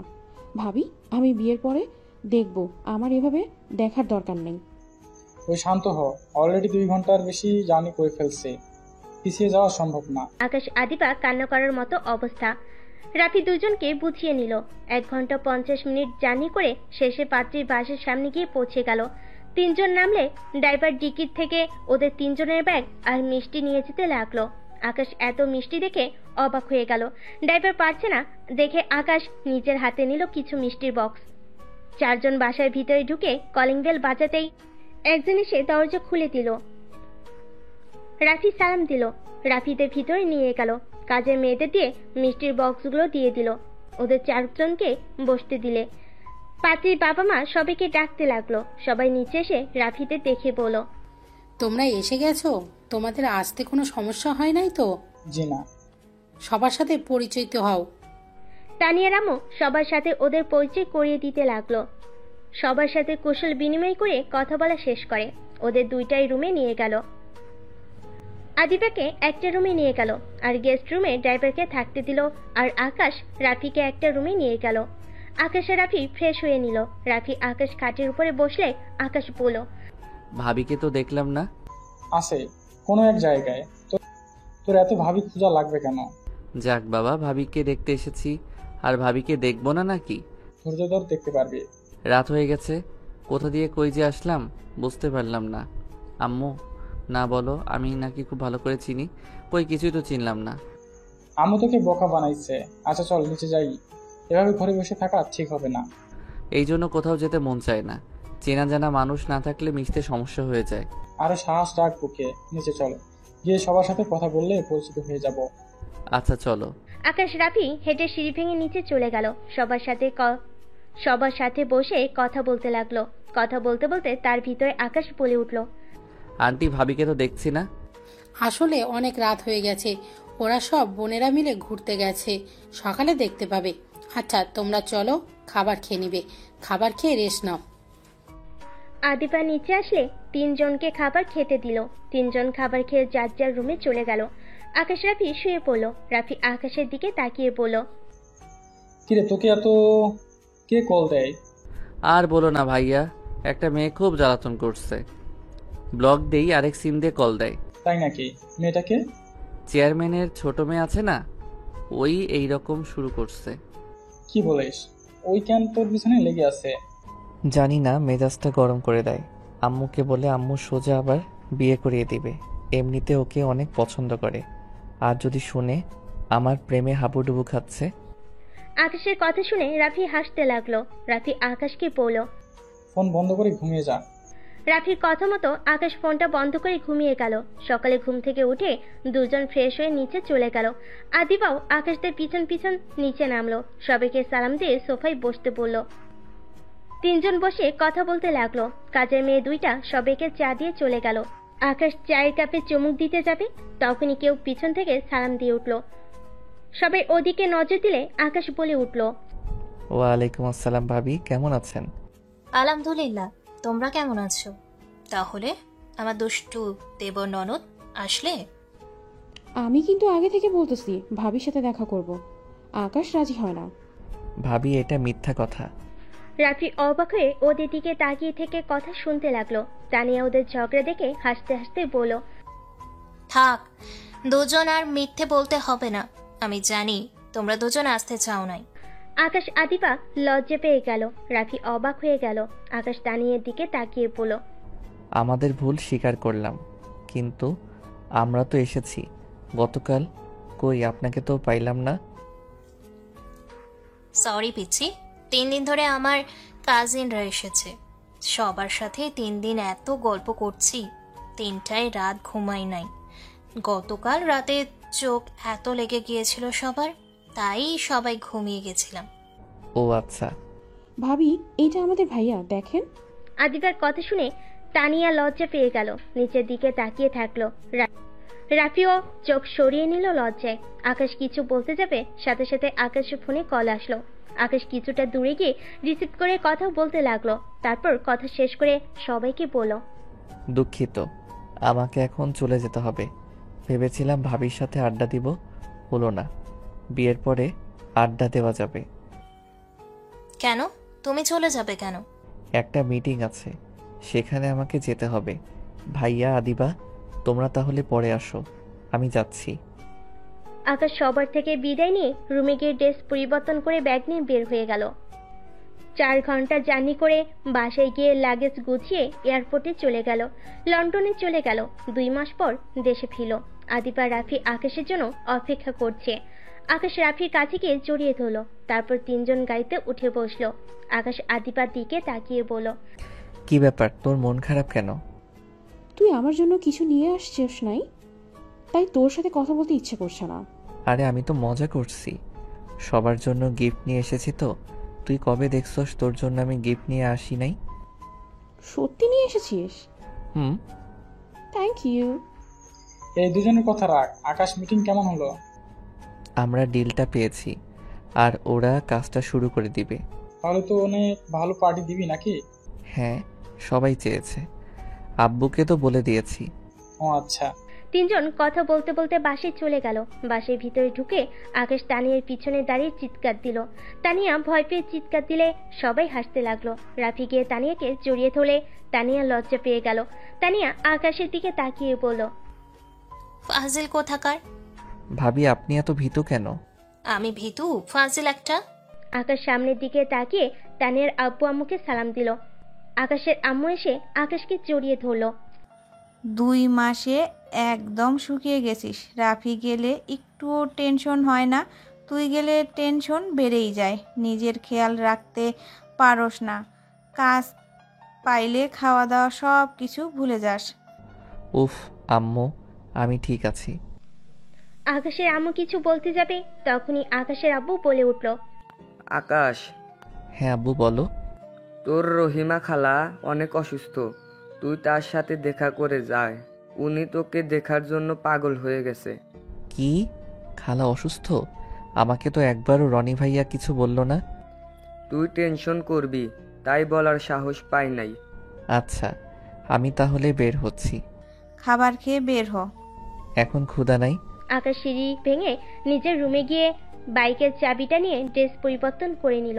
তারপর নিচে নেমে বাইক নিয়ে বের হয়ে গেল। বাজারের কাছে গিয়ে ফলমূল, মিষ্টি, চিপস, চকলেট, আইসক্রিমের বক্স কিনে নিল। তারপর রহিমা খালার বাসে চলে গেল। বাসের ভিতরে ঢুকে রনির বইয়ের হাতে সবকিছু দিয়ে ভালো মন্দ জিজ্ঞেস করলো। রনির ছেলে মেয়েদের চকলেট, চিপস, আইসক্রিম দিয়ে দিল। ওদের সাথে কিছুক্ষণ কথা বলে রহিমা খালার রুমে চলে গেল। আকাশ রহিমা খালার পাশে বসলো। হাতে হাত রাখতেই রহিমা খালা চোখ বুজে আকাশকে দেখে খুশিতে জড়িয়ে ধরে বলল, আকাশ তুমি এসেছো? কেমন আছো বাবা? ভালো। খালা, আপনি এত অসুস্থ, আমাকে কেউ একটু বলার প্রয়োজন মনে করে নাই? আমি একটু অফিসে কাজে আব্বুর সাথে বাহিরে চলে যাই, তাই বলে কি আমাকে কেউ কিছু বলবে না? বাবা রাগ করিস না, আমি বলতে না করেছিলাম। বাবা তোর সাথে আমার কিছু কথা আছে রে।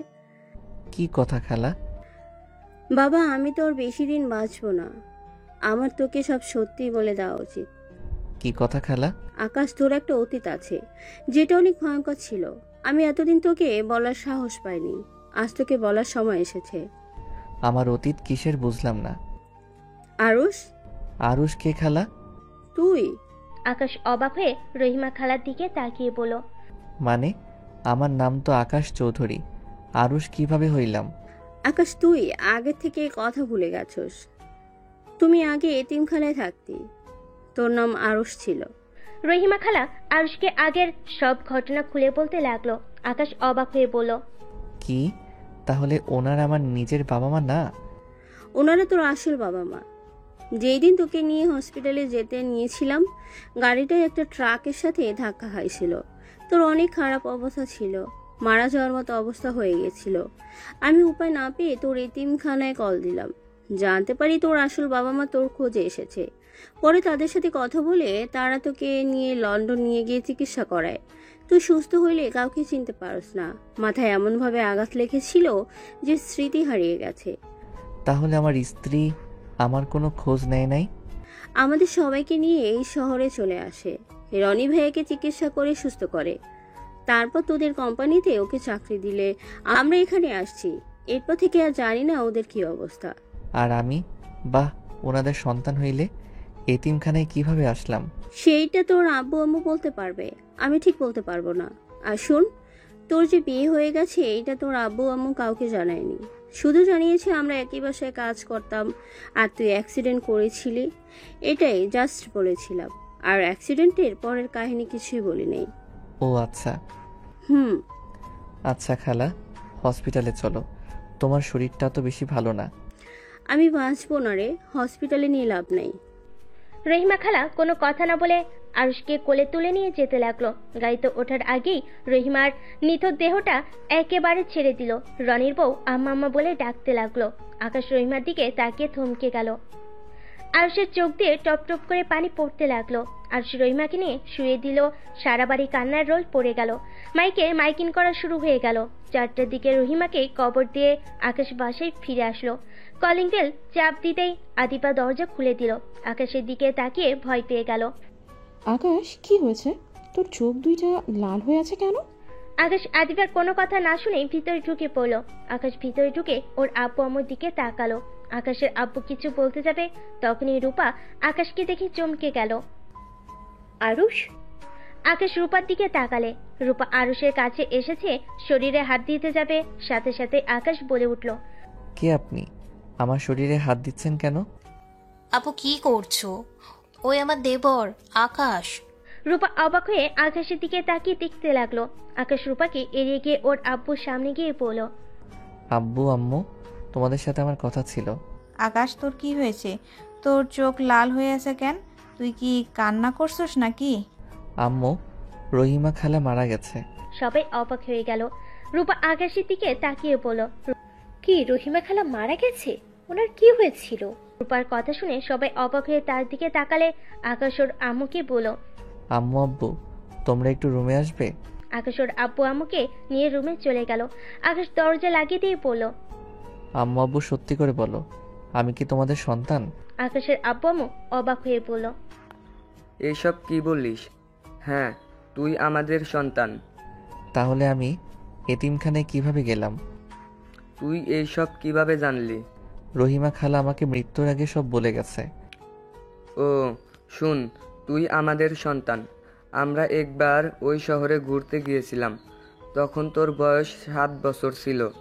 তুই আমাদের ড্রাইভারের সাথে বেশি থাকতি। ওকে আমরা সবাই অনেক বিশ্বাস করতাম, কিন্তু আমাদের সাথে বিশ্বাসঘাতকতা করে। একবার ওই টাকা চেয়েছিল, তখন আমি তাকে ব্যস্ত থাকার কারণে সেই দিন আমি ওকে টাকা দিতে পারি নাই, আর ওর সন্তানের মৃত্যু হয়েছিল। সেই থেকে আমাদের উপরে রেগেছিল। আমরা যখন ঘুরতে যাই তখন ওই শয়তানি করে তোকে নিয়ে পালিয়ে যায়, তোকে এতিমখানায় রেখে পালিয়ে যায়। আমরা তোদের অনেক খুঁজেছি কিন্তু কোথাও পাই নাই। খুঁজতে খুঁজতে হঠাৎ একদিন ওই ড্রাইভারের খোঁজ পাই। সবাই মিলে ওকে ধরলে মারধর করার পর সত্যিটা বলে তোকে কোথায় রেখেছে। আমরা পরে ওর সাথে এতিমখানায় গেলে জানতে পারি তুই হসপিটালে, আর তোর স্মৃতি নাই অ্যাক্সিডেন্টের ফলে। সিনেমার মতো হয়ে গেল না? তোর বিশ্বাস না হলে তুই জেলায় গিয়ে ওই ড্রাইভারের সাথে দেখা করতে পারোস। ওর সাথে কথা বলে তুই সব বুঝিয়ে যাবি। আকাশ রুম থেকে বের হয়ে নিজের রুমে চলে গেল। থানায় একটা পুলিশ ওর বন্ধু থাকায় তার থেকে খোঁজ নিয়ে ভিডিও কলে কথা বলে সব সত্য জানতে পারলো। ওর আব্বু সত্যি কথা বলছে। আকাশ খাটের উপরে চোখ বন্ধ করে ভাবতে লাগলো। একটা 16 বছরের বাচ্চার সাথে কেউ এতটা জঘন্য কাজ করতে পারে? ছি, ওদের যদি শাস্তি আমি না দিই আমার নামও আকাশ না। আকাশ ভাবতে ভাবতে হঠাৎ মনে পড়ে গেল রূপার কথা। আকাশ রুম থেকে বের হয়ে দৌড়ে যেতে নিলে সিঁড়ি থেকে পা পিছলে পড়ে গেল। সবাই চিৎকার দিয়ে উঠল। আকাশ গড়াতে গড়াতে নিচে পড়ে গেল। আরুষের মাথা ফেটে রক্ত ঝরতে লাগলো। রূপা, আদিবা, আকাশের আম্মু এসে জড়িয়ে ধরে কান্না করতে লাগলো। আদিবা ওড়না দিয়ে আকাশের মাথায় বেঁধে দিল। আকাশের চোখ দিয়ে টপ টপ করে পানি পড়ছে। আদিবার মাথায় বেঁধে দেওয়াতে আকাশে কিছু মনে পড়তে লাগলো। আকাশ কিন্তু কিছু মনে করতে না পেরে জ্ঞান হারিয়ে ফেলল। সবাই আকাশকে ধরে হসপিটালে নিয়ে গেল। আদিবা পাগলের মতো কান্না করতে লাগলো। আদিবা আকাশের আম্মুকে জড়িয়ে ধরে বলল, ফুপি, আকাশকে উঠতে বলো না। আকাশকে এমনভাবে দেখতে ভালো লাগছে না। আকাশের কিছু হলে আমি নিজেকে শেষ করে দিব। আদিবা, পাগলামি করিস না। আমার ছেলের কিচ্ছু হবে না। অনেক কষ্ট হচ্ছে, এভাবে আকাশকে দেখতে পারছি না। তানিয়া আদিবাকে আর আকাশের আম্মুকে সান্ত্বনা দিতে লাগলো।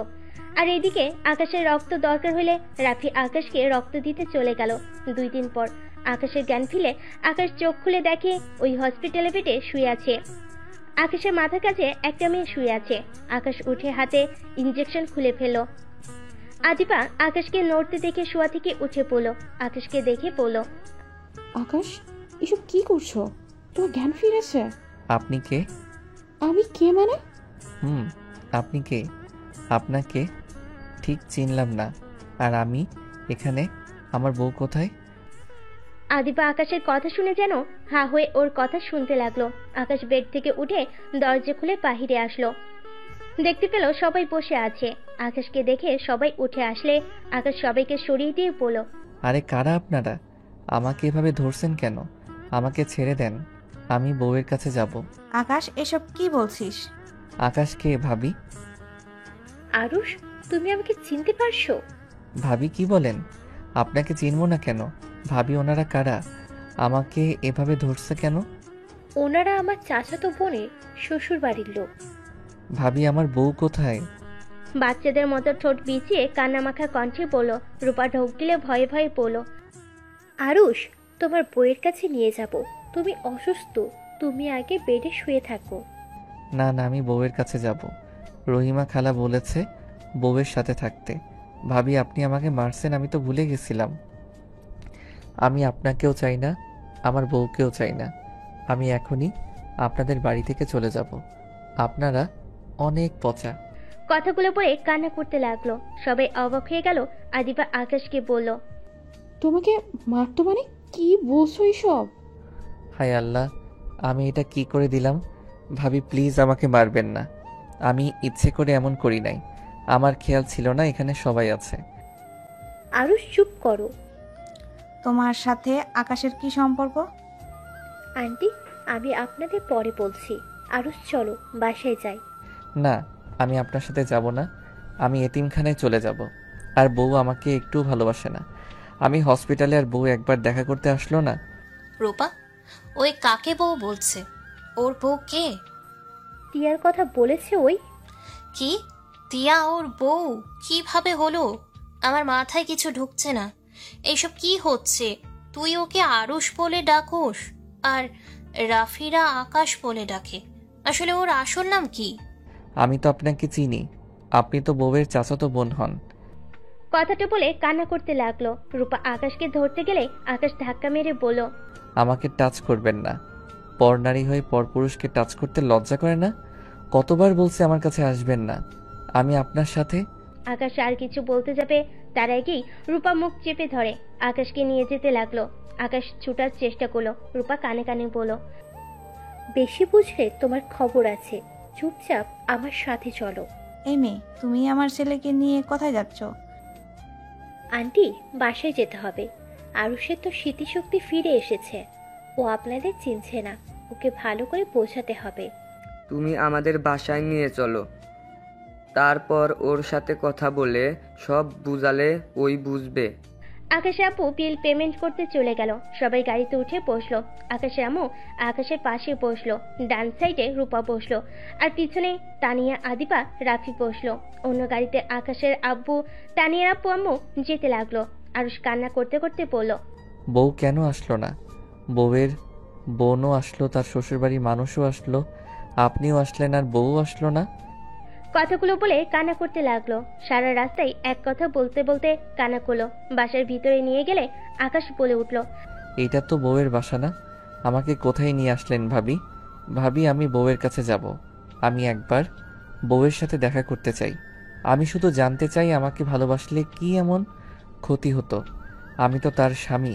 তারপরও কেন উনি আমাকে অন্য কারো হাতে তুলে দিয়ে দরজা লাগিয়ে দিল? কথাগুলো বলে কান্না করতে লাগলো। রূপা বিরক্ত হয়েও বলে উঠল, থামো তো, এত কিসের বউ বউ করো? কার সাথে দেখা করবে? হ্যাঁ, যার সাথে দেখা করবে সেই 9 বছর আগে উপরওয়ালার কাছে চলে গেছে, এসেছে বইয়ের কাছে বিচার চাইতে। রূপা বিরক্ত হয়ে বলে উঠল। রূপার কথা শুনে আকাশ সহ সবাই থমকে গেল। আকাশ ভাবতে লাগলো আর রূপাকে বলল, ভাবি, উপরওয়ালার কাছে গেছে মানে? কিভাবে গেল? আমি যাব? উফ, তুমি এত বোকা কেন? তোমার এইসব বোকা বোকা কথা বলে আমার ননদ থেকে ফাঁসিয়েছিলে, তাই না? মানে আমি আবার বউকে কিভাবে ফাঁসালাম? তুমি জানো তোমার বউ মারা গেছে? এখন নিশ্চয়ই বুঝতে পেরেছো। এখন বলো, যাবে তার কাছে? আকাশ রেগে রূপার গলা চেপে ধরে বলল, আমার বউকে মারা যাওয়ার কথা বলবেন না। আমার বউ বেঁচে আছে। একদম মিথ্যা কথা বলবেন না।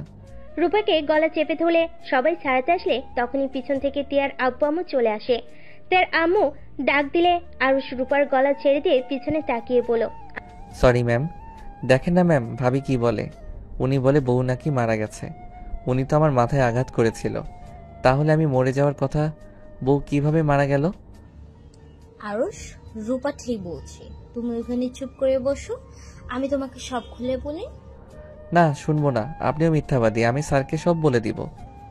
তোমার স্যার ভাইয়া সবাই জেনে গেছে, আর বলার মতো কিছুই নাই। আরুষ, তুমি নিজেকে দেখছো একবার? নিজেকে আয়নায় দেখো, তাহলে বুঝতে অসুবিধা হবে। আরুষ টিয়ার আম্মুর কথায় মুখে হাত দিলে হাতের সাথে খোঁচা খোঁচা দাড়িতে হাতে লাগতে লাগলো। রূপা ওর ফোন বের করে ক্যামেরা বের করে আকাশের মুখের সামনে ধরলে আরুষ চমকে গিয়ে বলল, উনি কে? ওটা তুমি আরুষ। 10 বছর কেটে গেছে, তুমি আগে সেই পিচ্ছি ছেলেটা নেই। তুমি এখন 26 বছরের একটা যুবক। কি? তাহলে আমি এতদিন হসপিটালে ছিলাম? না, তুই আমাদের কাছে ছিলি। আপনাদের সাথে আমি কি করছিলাম? আরুষ, আমি তোর আম্মু, আর এটা তোর আব্বু, তোর বড় ভাই, আর ওইটা তোর মামাতো বোন আদিবা। তোর কি আমাদের কোনো কথা মনে নাই? আরুষ জোরে জোরে হাসতে লাগলো। রূপার দিকে তাকিয়ে বলল, আমাকে পরিচয় দিতে হবে না। আমি এতক্ষণ নাটক করছিলাম, তা রূপা ভাবি কেমন দিলাম? আস্তে আস্তে যখন সত্যিটা সবার সামনে প্রকাশ করছিলাম, তখন মুখটা দেখার মতো ছিল। তার মানে তুমি নাটক করছিলে? হ্যাঁ। তা তিয়া ম্যাম মারা গেল কিভাবে? মরে নাই? জানতাম এইটা মিথ্যা হবে। শয়তান কখনোই এত সহজে মরে যেতে পারে না। তা মিথ্যা মরার কথা বলেন কেন? আর শয়তান এখন কোথায় আছে? স্বামীর সাথে দেশের বাহিরে গেছে? স্বামী থাকতেও আবার বিয়ে করছে, এটা কিভাবে করলো? সবাই জানে তুমি মারা গেছো। আচ্ছা, তা আমাকে এখন মিথ্যা বলেছিলেন যাতে আমি গিয়ে ওর সংসারের ক্যাচাল না করি নাকি? হাহা, আঙ্কেল আপনি কি জানেন আপনারা বাসা থেকে বের হয়ে গেলে আপনাদের দুইজনের পিছনে কি খেলা চলে? আরুষ, চুপ করেন, আমাকে একদম থামাতে আসবেন না। আপনি একটা ফালতু, আর মেয়েকেও বানিয়েছেন ফালতু। আকাশ, এইটা কি ধরনের কথা? বড়দের সাথে কিভাবে কথা বলতে হয় ভুলে গেছো নাকি? আম্মু জানো না এই মহিলাটা আর এই যে ওনার ভাস্তি, সরি মানে ছেলের বউ, আর ওনার মেয়ে তিয়া, ওনারা যে কতটা জঘন্য বলে বোঝানো যাবে না। আরুষ, বেশি করে ফেলছো। আরে আন্টি, বেশি করি নাই, কিন্তু করব।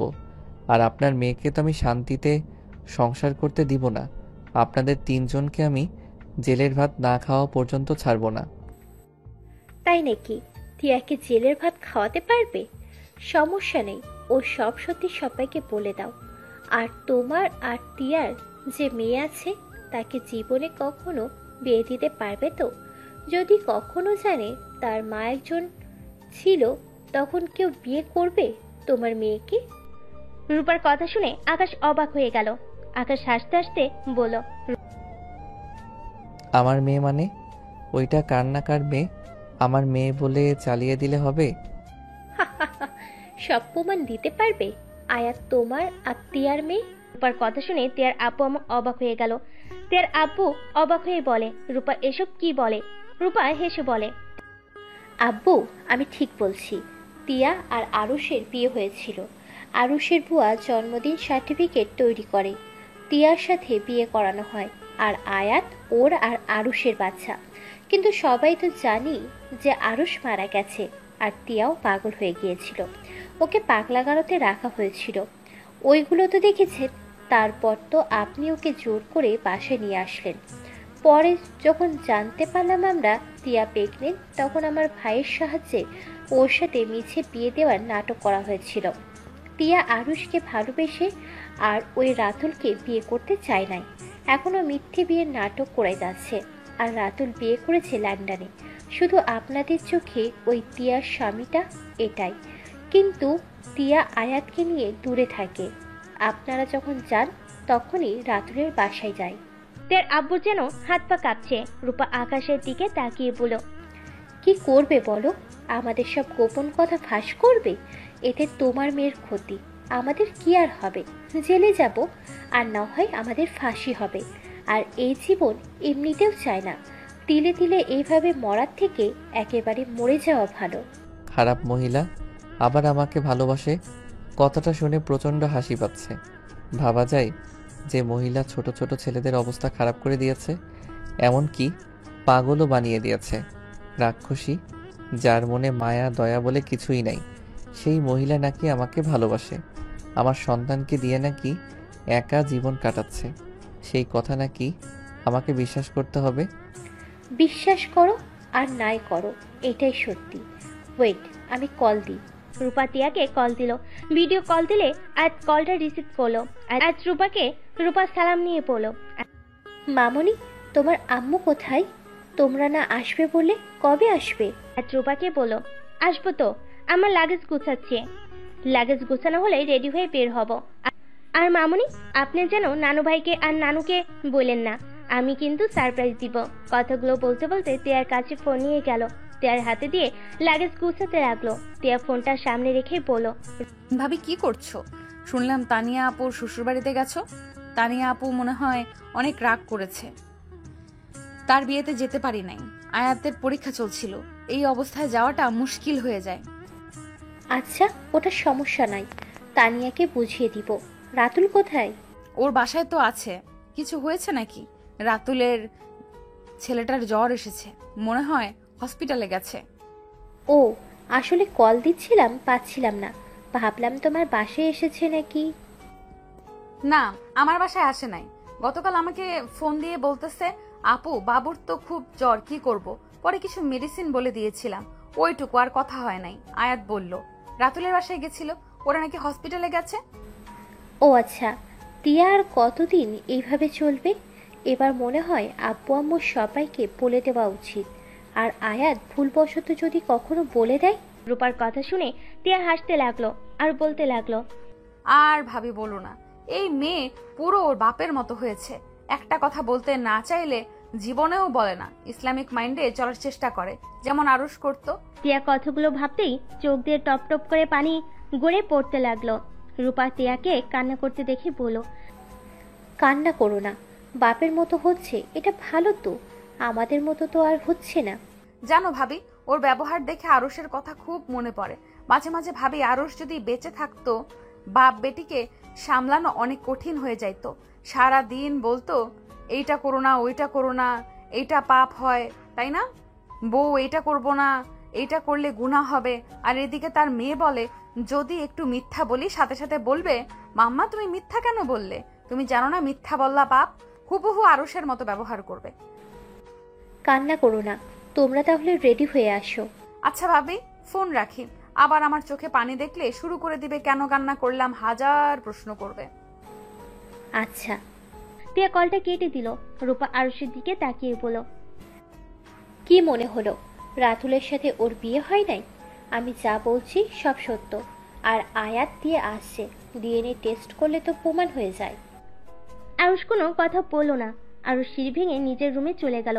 আরুষ খাটের উপর বসে থেকে ভাবতে লাগলো, আমি কাকে বিশ্বাস করব? এইগুলো কি প্ল্যান করা নাকি? এইগুলো সত্যি? উনি কি আমাকে সত্যি ভালোবাসে নাকি এইটা শুধু অভিনয়? না, উনি তো জানেও না আমি বেঁচে আছি। আর ভাবি ফোনে যে টেক্সট করার তাও করে নাই, আমার সামনে তো সোজা কল দিল। উফ, ভাবতে পারছি না আয়াত কি সত্যি আমার সন্তান। আকাশ মাথায় হাত চেপে ধরে ভাবতে লাগলো। আদিবা আকাশের রুমে এসেছে। কাঁধে হাত দিয়ে আকাশ চোখ খুলে আদিবাকে দেখে বলল, আদিবা তুই? আকাশ, তুই তোর স্ত্রীকে অনেক ভালোবাসোস, তাই না? প্লিজ এখন থেকে যা। আমার প্রশ্নের উত্তর দে। আমি জানি না। তার মানে তুই ভালোবাসিস? আমি জানি না তারা কি করছে, কিন্তু আমার তার কথাগুলো শুনে মনে হলো সেই তোকে অনেক ভালোবাসে। জানি না, প্লিজ যা। হ্যাঁ, চলে যাব। আমি তোর জীবনে থাকতেও চাই না। আমি একেবারে চলে যাব। মানে? কিছু না, ভালো থাকিস। আদিবা কথাটা বলে চলে গেল। আকাশ আদিবার চলে যাওয়ার দিকে তাকিয়ে থেকে দেখতে লাগলো। আদিবা চলে যাওয়ার পর আকাশের আম্মু আসলো। আকাশের পাশে বসলে আকাশের আম্মু বলল, আকাশ, আমি তোর মা, আমাকে খুলে বল, ওরা তোর সাথে কি করেছে? কেন তুই ওদের জেলে দিতে যাচ্ছিস? আর তোর সাথে টিয়ার বিয়ে হয়ে থাকলে তাহলে তো অবশ্যই আয়াত তোর সন্তান হওয়ার কথা। তুই কেন সন্তানকে অস্বীকার করছিস? আম্মু, তোমাকে আমি কিভাবে বলবো? ওরা ভাবি ননদ কেউ ভালো না, ওরা নোংরা আর জঘন্য মন মানসিকতা। ওদের কথা ভাবলে শরীরটা ঘিনঘিন করে ওঠে। কি এমন হয়েছে যে তোর ওদের প্রতি এত ঘৃণা? আম্মু, আমি তোমাকে বলতে পারবো না। তুমি আমার আম্মু হও, আমি ছেলে হয়ে তোমাকে কিভাবে বলি? শুধু এটা শুনে রাখো, ওরা অনেক খারাপ। ওকে আমাকে তুই বন্ধু হিসাবে বল, কি এমন হয়েছে? আম্মু, ওরা ছোট ছেলেদের সাথে খারাপ কাজ করত। রহিমা খালার ছেলেকে তো পাগল অবস্থায় পেয়েছো, ওকে পাগল ওরা বানিয়েছিল। আমার সাথে টিয়ার বিয়ে হওয়ার পরেও টিয়া আমাকে ওর ভাবির সাথে থাকতে দিয়েছিল, আমি ওর সাথে সাথে থাকতে চাই নাই বলে। আকাশ প্রথম থেকে সবকিছু খুলে পড়ল। আকাশের আম্মুর রাগে সারা শরীর জ্বলতে লাগলো। আকাশ আম্মু যে বাহিরে যাওয়ার জন্য উঠে দাঁড়াবে, তখনই রূপা ভিতরে এসে বলল, আন্টি, আমি জানি আপনার আমাদের উপর ঘৃণা হচ্ছে। আন্টি, আমরা এমন ছিলাম না। টিয়া অনেক ভালো মেয়ে ছিল। আন্টি, ওই ওর বান্ধবীদের সাথে মিশে এমন হয়ে গিয়েছিল। আম্মু আপু মানে আমার ফুপি ফুপ্পা তো কাজের বাহিরে থাকতো।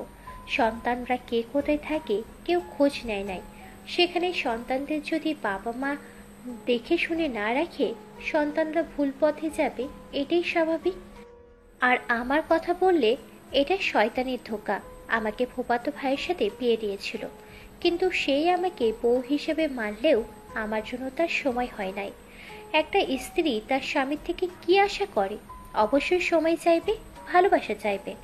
সেটা যখন না পাওয়া যায় তখন কোনো নারী ঠিক থাকতে পারে না। যত ভালোই হোক সেই নারী খারাপ হতে বাধ্য হবে। 5 বছর ধরে আমাকে সে গুরুত্ব দিয়েছে, আমাকে সময় দিয়েছে।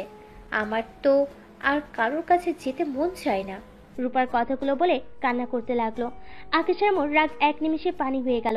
রূপা আবারও বলতে লাগলো, কেউ চায় না তার মূল্যবান সম্পদটা নিজের স্বামীকে বাদে অন্য কাউকে দিতে। সবার মান সম্মানের ভয় আছে। যখন শরীরের চাহিদাটা বেড়ে যায় তখন মাথা কাজ করে না, না থেকে মান সম্মানের ভয় আর না থেকে কারোর ভয়। যাই হোক, আমাকে পারলে ক্ষমা করে দিও। রূপা চলে গেল। আকাশের আম্মু আকাশকে কিছু বলতে গিয়েও বলল না। আকাশ বসে পড়ল।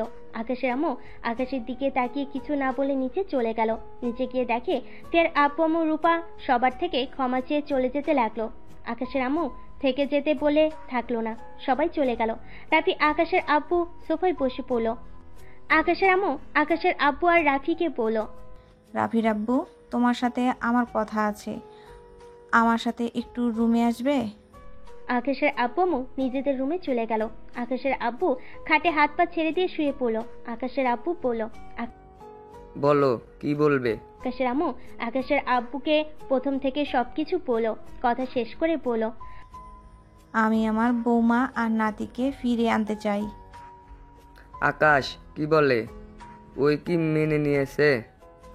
মেনে নিক বা না নিক, আমি এখানে ওদের কারো দোষ দেখছি না। এখানে আমি থাকলেও নিশ্চয়ই এমন কাজ করে ফেলতাম।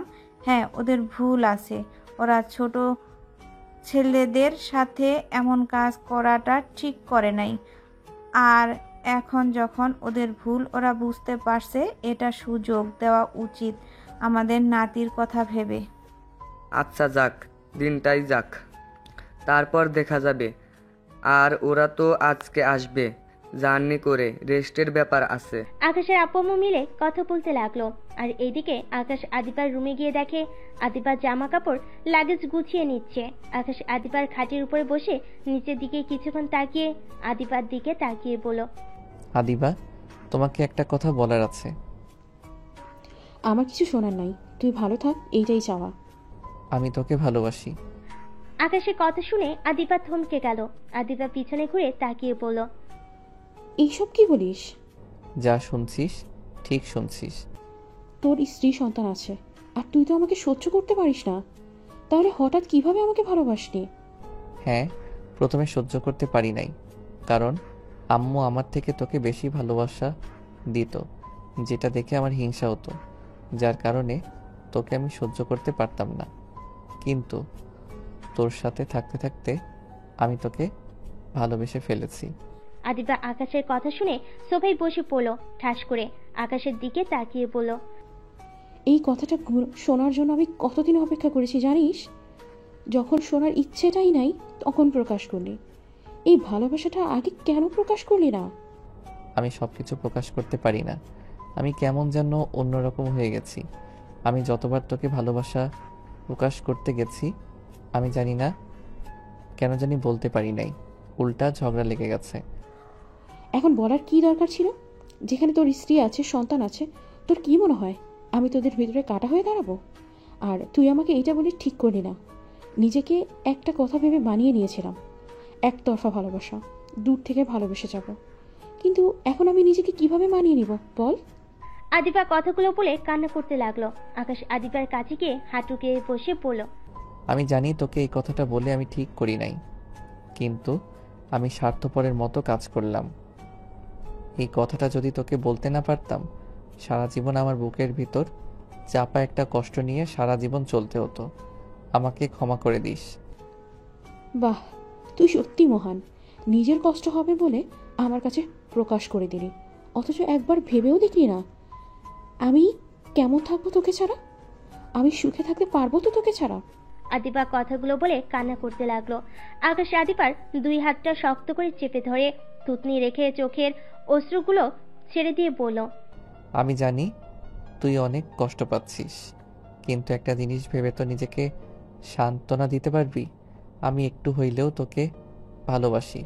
তুই একা ভালোবাসো নাই, আর ভালোবাসলে যে সবসময় পূর্ণতা পাবে এমনটা আশা করা বোকামি। মাঝে মাঝে অপূর্ণতার মাঝেও সুখ আছে। আদিবা আকাশের মাথায় উপরে থুতনি রেখে কান্না করতে লাগলো। আকাশের মাথায় চুমু দিতে লাগলো। আকাশ মাথাটা তুলে আদিবার চোখের পানি মুছে দিতে দিতে বলল, আমাকে ক্ষমা করে দিস। দেখিস আমার থেকে তুই শত গুণে ভালো ছেলে পাবি, যে আমার মতো তোকে এড়িয়ে চলবে না। সেই তোকে অনেক ভালোবাসবে। দেখা যাবে তার ভালোবাসা পেয়ে অতীতের সব কিছু ভুলে যাবি। আদিবা চোখ মুছতে মুছতে বলল, শতগুণে কেন, 1000 গুণে ভালো হবে।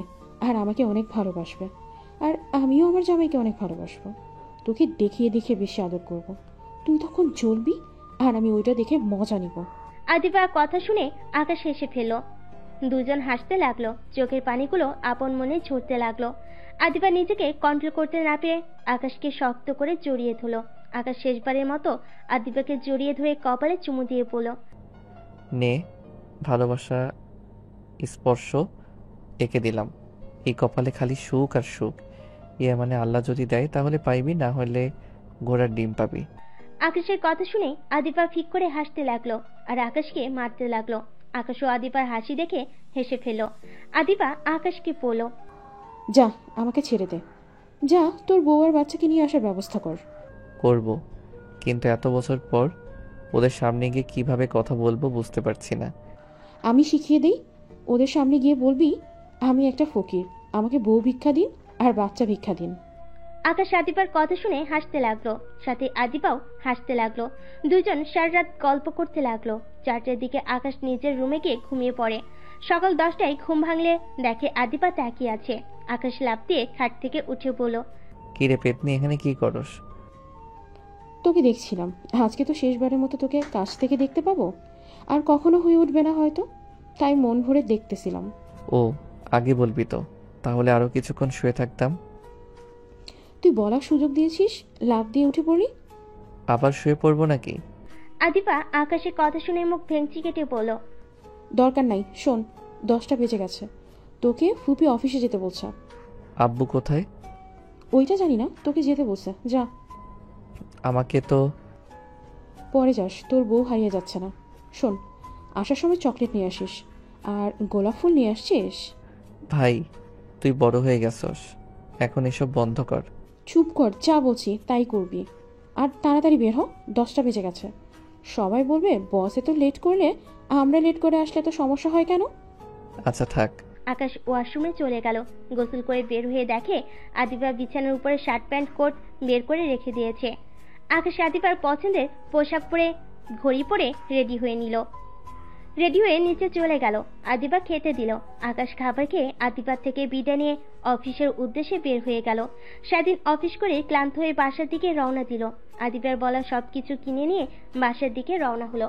বাসার সামনে গিয়ে কলিং বেল চাপ দিয়ে ফোনে কথা বলতে লাগলো। আদিবা দরজা খুলতেই আকাশ আদিবার হাতে ফুল চকলেট দিয়ে বলল, আদিবা, তোর বলা সব নিয়ে এসেছি। শোন, আমাকে একটু বাহিরে যেতে হবে। আমার বন্ধু এসেছে, ওর সাথে দেখা করতে হবে। তুই আব্বু আম্মুকে বলে দিস আমার আসতে রাত হবে। আকাশ আদিবাকে কিছু বলতে না দিয়ে বের হয়ে গেল। আকাশ গাড়ি নিয়ে চলে গেল ওর বন্ধুর সাথে দেখা করে। সব বন্ধুরা মিলে আড্ডা দিল। রাত 3টায় আকাশ বাসায় ফিরল। ফোনের টর্চ জ্বালিয়ে নিজের রুমে চলে গেল। রুমে গিয়ে লাইট জ্বালিয়ে শরীরের উপর থেকে কোট খুলে শার্ট খুলে সোফার উপরে রেখে দিল। পিছনে ঘুরে তাকাতেই আকাশ চমকে গেল। আকাশ দেখতে পেল তিয়া আর আয়াত ঘুমিয়ে আছে। আকাশ আস্তে করে লাইটটা অফ করে দিল। ওয়াশরুমে পা টিপে টিপে আস্তে আস্তে চলে গেল। ওয়াশরুমে গিয়ে গোসল করে তোয়ালে পরে ওয়াশরুম থেকে বের হলো। তিয়ার সাথে সাথে লাইট জ্বালিয়ে দিলে আরুষ চমকে গেল। তিয়া আরুষকে দেখে বলল, কেমন আছো? হ্যাঁ ভালো, আপনি ভালো আছেন? তা এসেছো, লাইট জ্বালাও নাই কেন? আপনারা ঘুমাচ্ছিলেন তাই ডিস্টার্ব করতে চাই নাই। লাইটটা অফ করেন, মেয়ে ঘুমাচ্ছে, ওকে ঘুমাতে দেন। সমস্যা নাই, ডিম লাইটের আলোতে ওই ঘুমানোর অভ্যাস। ও আচ্ছা। আকাশ আলমারি থেকে আস্তে আস্তে খুলে শার্ট প্যান্ট নিয়ে পরতে লাগলো। পরা শেষ করে তিয়া আকাশের হাত থেকে তোয়ালাটা নিল। আকাশ বলল, আপনি যান ঘুমান, অনেক রাত হয়ে গেছে। আমায় ঘৃণা করো? আকাশ কথাটা শুনে থমকে গেল। আকাশ আলমারি থেকে একটা বালিশ আর পাটি নিয়ে নিচে বিছিয়ে নিতে নিতে বলল, ঘুমান, সকালে কথা বলা যাবে। নিচে বিছানা করছো কেন? আমার অনেক ঘুম পাচ্ছে তাই ঘুমাবো, আপনিও ঘুমিয়ে পড়েন। উপরে এসেছে, ঘুমাও। আপনারা দুইজন ঘুমান, আমার সাথে ঘুমোতে তোমার ঘৃণা হচ্ছে তাই না? আমাকে তুমি ঘৃণা করো তাই না? আরো আমাকে ঘৃণা করলে করো, এতে আমার কষ্ট নাই, কিন্তু নিজের মেয়েকে অবহেলা করো না, বাট অস্বীকার করো না। আল্লাহর কসম করে বলছি এই সন্তান তোমার আর আমার। তুমি চাইলে ডিএনএ টেস্ট করতে পারো। ডিএনএ টেস্ট করতে হবে না, আমি বিশ্বাস করেছি আয়াত আমার সন্তান। তাহলে ওর কাছে কেন যাচ্ছ না? আমি বুঝতে পারছি না ওর সাথে আমি কিভাবে কথা বলা শুরু করব, কিভাবে বলবো আমি ওর বাবা। যদি জিজ্ঞেস করে আমি এতদিন কোথায় ছিলাম, তখন আমি কি উত্তর দিব? ও এই ব্যাপার, যেটা সত্যি সেটাই বলবে। আয়াত অনেক চালাক, চঞ্চল প্রকৃতির একটা মেয়ে, ওকে অল্পতে কিছু বুঝালে বুঝে যায়। আচ্ছা ঘুমান, সকালে কথা হবে। একটা কাজ করো, তুমি আর আয়াত উপরে থাকো, আমি নিচে শুয়ে পড়ছি। আমি জানি তুমি আমার জন্য আয়াতের কাছে যেতে পারছো না। না মানে তা না। তিয়া আকাশকে জোর করে উপরে শুয়ে দিল, নিজে নিচে শুয়ে পড়ল। আকাশের নিজের প্রতি অপরাধী মনে হতে লাগলো। আকাশ খাট থেকে উঠে তিয়াকে পাজা কোলে তুলে নিল। তিয়ার চোখের পানি স্পষ্ট বোঝা যাচ্ছে। আকাশ তিয়াকে খাটে শুয়ে দিয়ে মাঝখানে শুয়ে পড়ল। কাঁদছো কেন? আমি অনেক খারাপ তাই না আরুষ? না তুমি খারাপ না, তুমি খারাপ হতে পারো না, কারণ তুমি অনেক ভালো মা। ভালো স্ত্রী হতে তো পারি নাই। সময় এখনো যায় নাই, এখনো সময় আছে একজন ভালো স্ত্রী হওয়ার। আমাকে কি সেই সুযোগটা দিবে? আকাশ তিয়াকে বুকের সাথে শক্ত করে জড়িয়ে ধরে কপালে চুমু দিয়ে পড়ল। অবশ্যই। আকাশ তিয়ার কপালে চুমু দিতেই আয়াত ঘুম থেকে উঠে পড়ে। আকাশ আর তিয়ার মাঝখানে শুয়ে পড়ল। আকাশ তিয়া অবাক হয়ে গেল। আয়াত হাসি মুখে পড়ল, মাম্মা তুমি পাপ্পার আদর একা খাচ্ছ কেন? আমার পাপ্পা শুধু আমাকে ভালোবাসবে, আর কাউকে না। আয়াতের কথা শুনে তিয়া আকাশ ঠিক করে হেসে দিল। আকাশ আয়াতের গালে কিস করে বলল, তাই তো, আমার আম্মুকে তো আদর করা উচিত, আর কাউকে আদর করা উচিত না। মেয়েকে আদর করো গা, আমি তো এখন পর হয়ে গেছি সবার কাছে। টিয়া মন খারাপ করলে আয়াত কিছুক্ষণ ভেবে বলে, না আম্মা, তোমাকে আমি আদর করবো তো, আমি তোমাকে অনেক ভালোবাসি। পাপ্পাকে এতদিন পরে পেয়েছি, তাই পাপ্পার ভাগ আমি কাউকে দিব না। আচ্ছা, কাউকে দিতে হবে না, তোমার পাপ্পা তোমার থাকবে। তা আমি যে তোমার পাপ্পা হই এটা তোমাকে কে বলছে? আকাশের কথা শুনে আয়াত বলে, মামুনি, নাদু, দাদু সবাই বলেছে। আমি তো দাদু ভাইয়ের ফোনে তোমার ছবি দেখেছিলাম। এখানে এসেছে দেখি তুমি বাসায় নাই। অপেক্ষা করতে করতে ঘুমিয়ে গিয়েছিলাম। হঠাৎ করে ঘুম ভেঙে গিয়ে দেখি তুমি মাম্মাকে কিস দিচ্ছ। কথাটা বলে গম্ভীর মুখ বানিয়ে নিল। আকাশ আয়াতকে জড়িয়ে ধরে কপালে চুমু দিয়ে বুকে জড়িয়ে নিল। টিয়া অন্যদিকে ঘুরে শুয়ে পড়লে আকাশ ডান হাত দিয়ে সুরসুরি দিতে লাগলো। টিয়ার পিছনে ঘুরে ভুরু কুচকে তাকালে আকাশ ফ্ল্যাং কিস দিলে টিয়া হাত দিয়ে ধরে বুকের সাথে চেপে ধরে হাসে। হাত দিয়ে কাছে আসতে বলে। টিয়া আয়াতের উপর দিয়ে আকাশকে জড়িয়ে ধরে। আকাশ টিয়ার কপালে চুমু দিল। দুজন মিষ্টি করে হেসে ফিসফিস করে বলল, ভালোবাসি বউ। ভালোবাসি পিচ্চি বরটা।